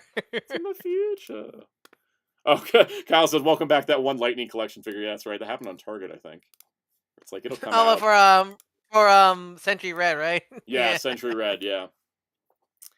And that was the news. Hey, look at us ending early for once. Yeah. Spiders Prime 2099. Will we be super old at that time if we're still here? That's 74 years from now. If that's 74 years from now and I'm 29 now, I'd have to be like well over 100 to see it. Unless Santa gets frozen in a block of ice. Always a possibility. Always a possibility. Santa wakes up from his cryogenic sleep and goes, "Wow, my channel's still alive after all these years." Oh god, I'm like the last YouTube channel in existence. Everybody else got wiped out by controversy, and mine just survived. Yeah, no, they're all DNA locked. That's why. Oh yeah. I'm ordering Bendy Nami right now. That's what we're doing. Why not? Let's just roll the dice on Bendy Nami. Can't wait for that short. Can't wait for that Bendy short. Nami. Can I get away with saying Booby Bendy Nami in YouTube? Well, you already said it like 5 times. So. I know, but streams are a little looser. But can I get away with it in a short? make it short. Well, no, yeah, you just gotta call it BB Nami. BB Nami. NECA news that dropped. With another character. The werewolf from The Howling is getting a NECA figure, and it just went up for pre-order on Good Bad. Oh no, werewolf. We know someone's got pre-order that now. Yeah, I probably am. I've actually never seen The Howling. I think I'm just gonna buy the figure and then watch The Howling later. Like, I'll try to watch it before it comes out. I got like 6 months to a year because that's what NECA is. But this actually looks rad. Yeah, no, I just got I got that werewolf figure from Operation Monster Force. That thing was a bitch to put the alternate head on because the ball joint socket squeezed tight. Were you bleeding after finding that out? I wasn't bleeding, but it was really hard because it just kept popping and moving. And I was just like, just get on. So I got it displayed. I kind of want to switch some parts out. Every time you say that name, all I want to say is Operation. What's it called again? Monster Operation Force. Force. Yeah. I'm gonna just order this werewolf because I want it as a werewolf. I need to figure where do I watch The Howling? Let's find out. Is this what happens when I have when I run out of news that I'm like not quite wrapped up yet? Buy stuff. We're just gonna order things and go. There is. Oh, it's not streaming. Okay. Oh God, it's an MGM movie. Oh, there's a Shout Factory 4K. Add to cart. Oh, it's $25. Do I want to roll the dice on $25 for a movie I haven't seen on top of the $55 figure? Let's go gambling. Basically, well, you don't want to ask somebody like me who's addicted to gambling. There's a cheaper. There's the Shout Factory Blu-ray that's only $17. How much gotcha rolls do you spend, Chaos? Oh boy, let's just say some bills could have been paid. I don't do it much now, but yeah, back when I was like, let's go, woo! Yeah, let's go gambling. I still need to watch Last Voyage of the Demeter to decide if I need to buy the 4K. Because I bought the Blu-ray of it because it was like $10, and I was like, I'm just gonna buy the Blu-ray and then watch it, and then if I like it, I'll buy the 4K.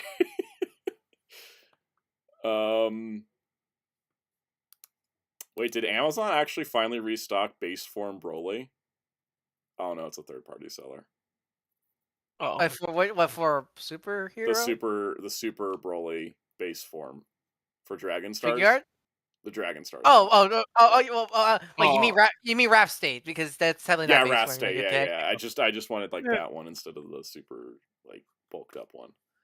I had that figure. I have that one. I have Rap State, bro. Really fun no, figure. not the Rap State. I have the Super Broly. Super Saiyan. Yeah, it's all broken out. Because I need a canon Broly, and I was like, I kind of want the Wrath State one.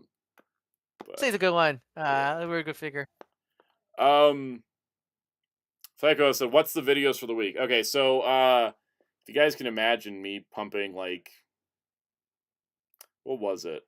I think for the MCU video, I put in about 20 hours of research time and note writing. And then production time, it was. Do I include production time as me printing out stuff to put on that board, plus going out to buy the magnets and the markers? High quality printing also. Yeah, I got a new printer recently. It printed them out really good. I wanted to make sure they could be seen on camera, so I was like, I gotta print them in high quality.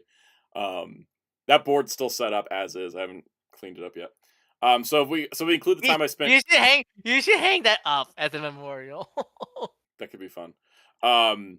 So let's see. The time I spent printing and cutting those, the time I put in to go to Office Depot and find magnets and markers, and then also the time that I spent filming, all that production time, that was probably about another 10 hours at least. Because it took me 4 hours to film that thing. Because I had to do retakes on stuff, and then it's always 4 hours. Then editing wise, let's see, I started at 9 a.m. finished at 11:30. Took a break for dinner, so I probably spent another 12 hours editing, maybe. So 20, 12. It's why can't I do math? It's like 42 hours of work into that one video. And people say YouTube isn't a real job. Man, I put more hours into this than I do a real job. Like, That's true. Weekly salary jobs do not, like, I've not worked this many hours for, because that was 42 hours just for the MCU video. That doesn't count the unboxing editing or the unboxing filming or the Geki Elephant short. Like, that, a lot of work. What I'm saying is the Legacy Rundown delayed to next week. Yeah, the Transformers Legacy Rundown will be next week, because I need to prep work on that, because my idea is, like, I'm gonna, like, what I'm gonna do is try to, like, get this week's videos done, get some shorts made in advance, and then, like, maybe spend, like, Friday morning just, like, laying out the images for the video, so that way, like, the following week I can just come in and record and edit, because that usually works out pretty good. But yeah, there'll be a couple. So, like, basically, I'm just gonna be, like, filler videos this week. I have membership. There's gonna be a member stream this week. Yes, for all the members. Sunday. What is Sunday? Sunday is the 23rd. Sunday the 23rd, probably around 5, as usual, 5 Eastern. Maybe we'll start earlier. I'll confirm that. I need to, clear it with family, as in make sure I didn't commit to something with family and forget and then overbook, because I've done that before. So we'll do a member stream on Sunday, and we'll probably yes, I was hoping you do it. Hang out and chat. I got the idea from Blade Raider, who put it in the chat to do the Sunday.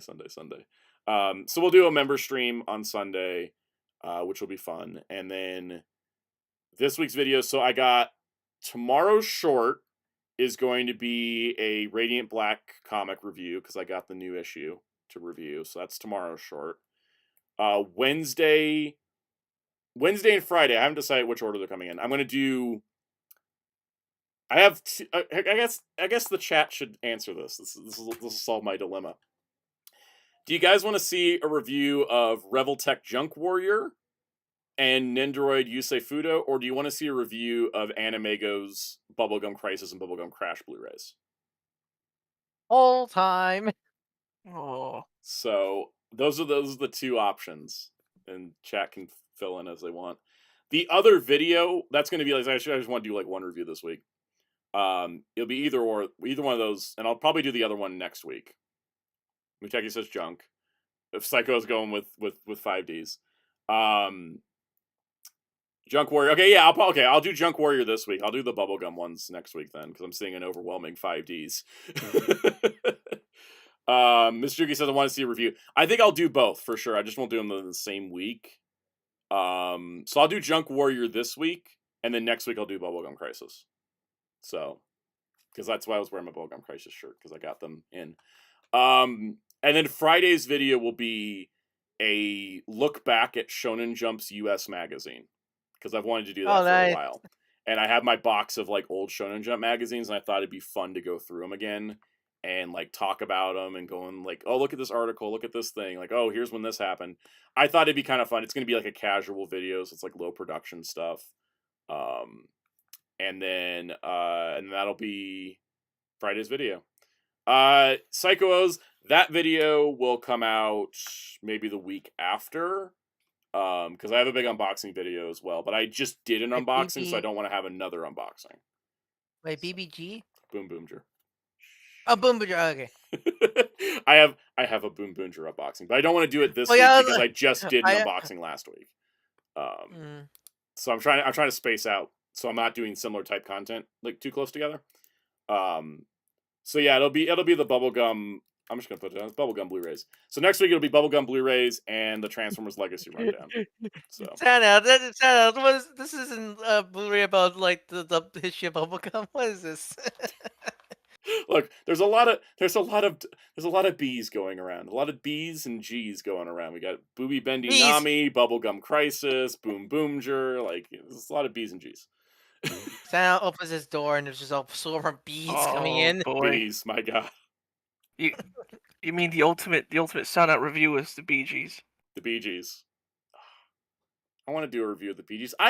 One of these things that I don't get to talk about on the channel is, like, I love music and I want to just talk about music I love, but I can't, because as soon as I play the music, it's just going to get copyrighted. I know, because that's all I want to do.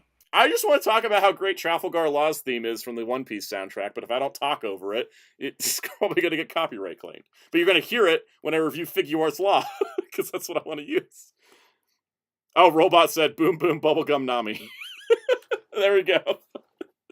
Actually, she's Bendy's, like bubblegum, so there you go. Gum gum. Yo, I can buy a gum gum. Yes. Yeah, this will be, yeah, so the other short this week will be SH Figure Arts Trafalgar Law. I thought I'd go with, I think I'm going to do this order of, I want to catch up reviewing the One Piece figures. 'Cause I have things I want to talk about with each of them, because they're interesting. But I'm going to do Law, then Kid, then Gear 5 Luffy, then Yamato. And then by that point I should have Ace.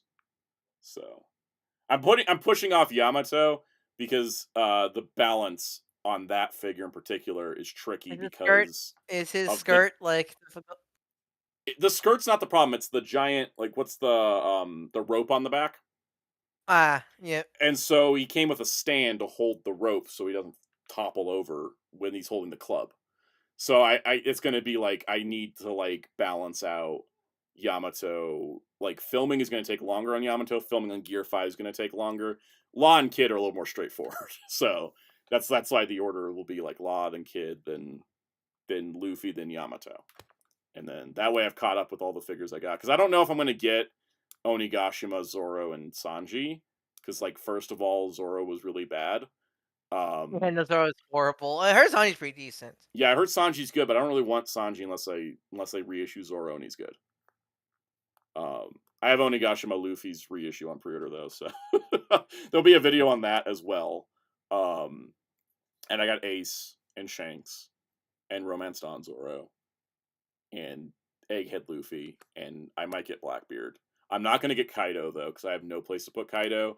And he was a good villain, but I don't feel like I need to buy a $250 action figure of him. He has the drunk face. He does have the drunk face, but I don't have room and budget for $250.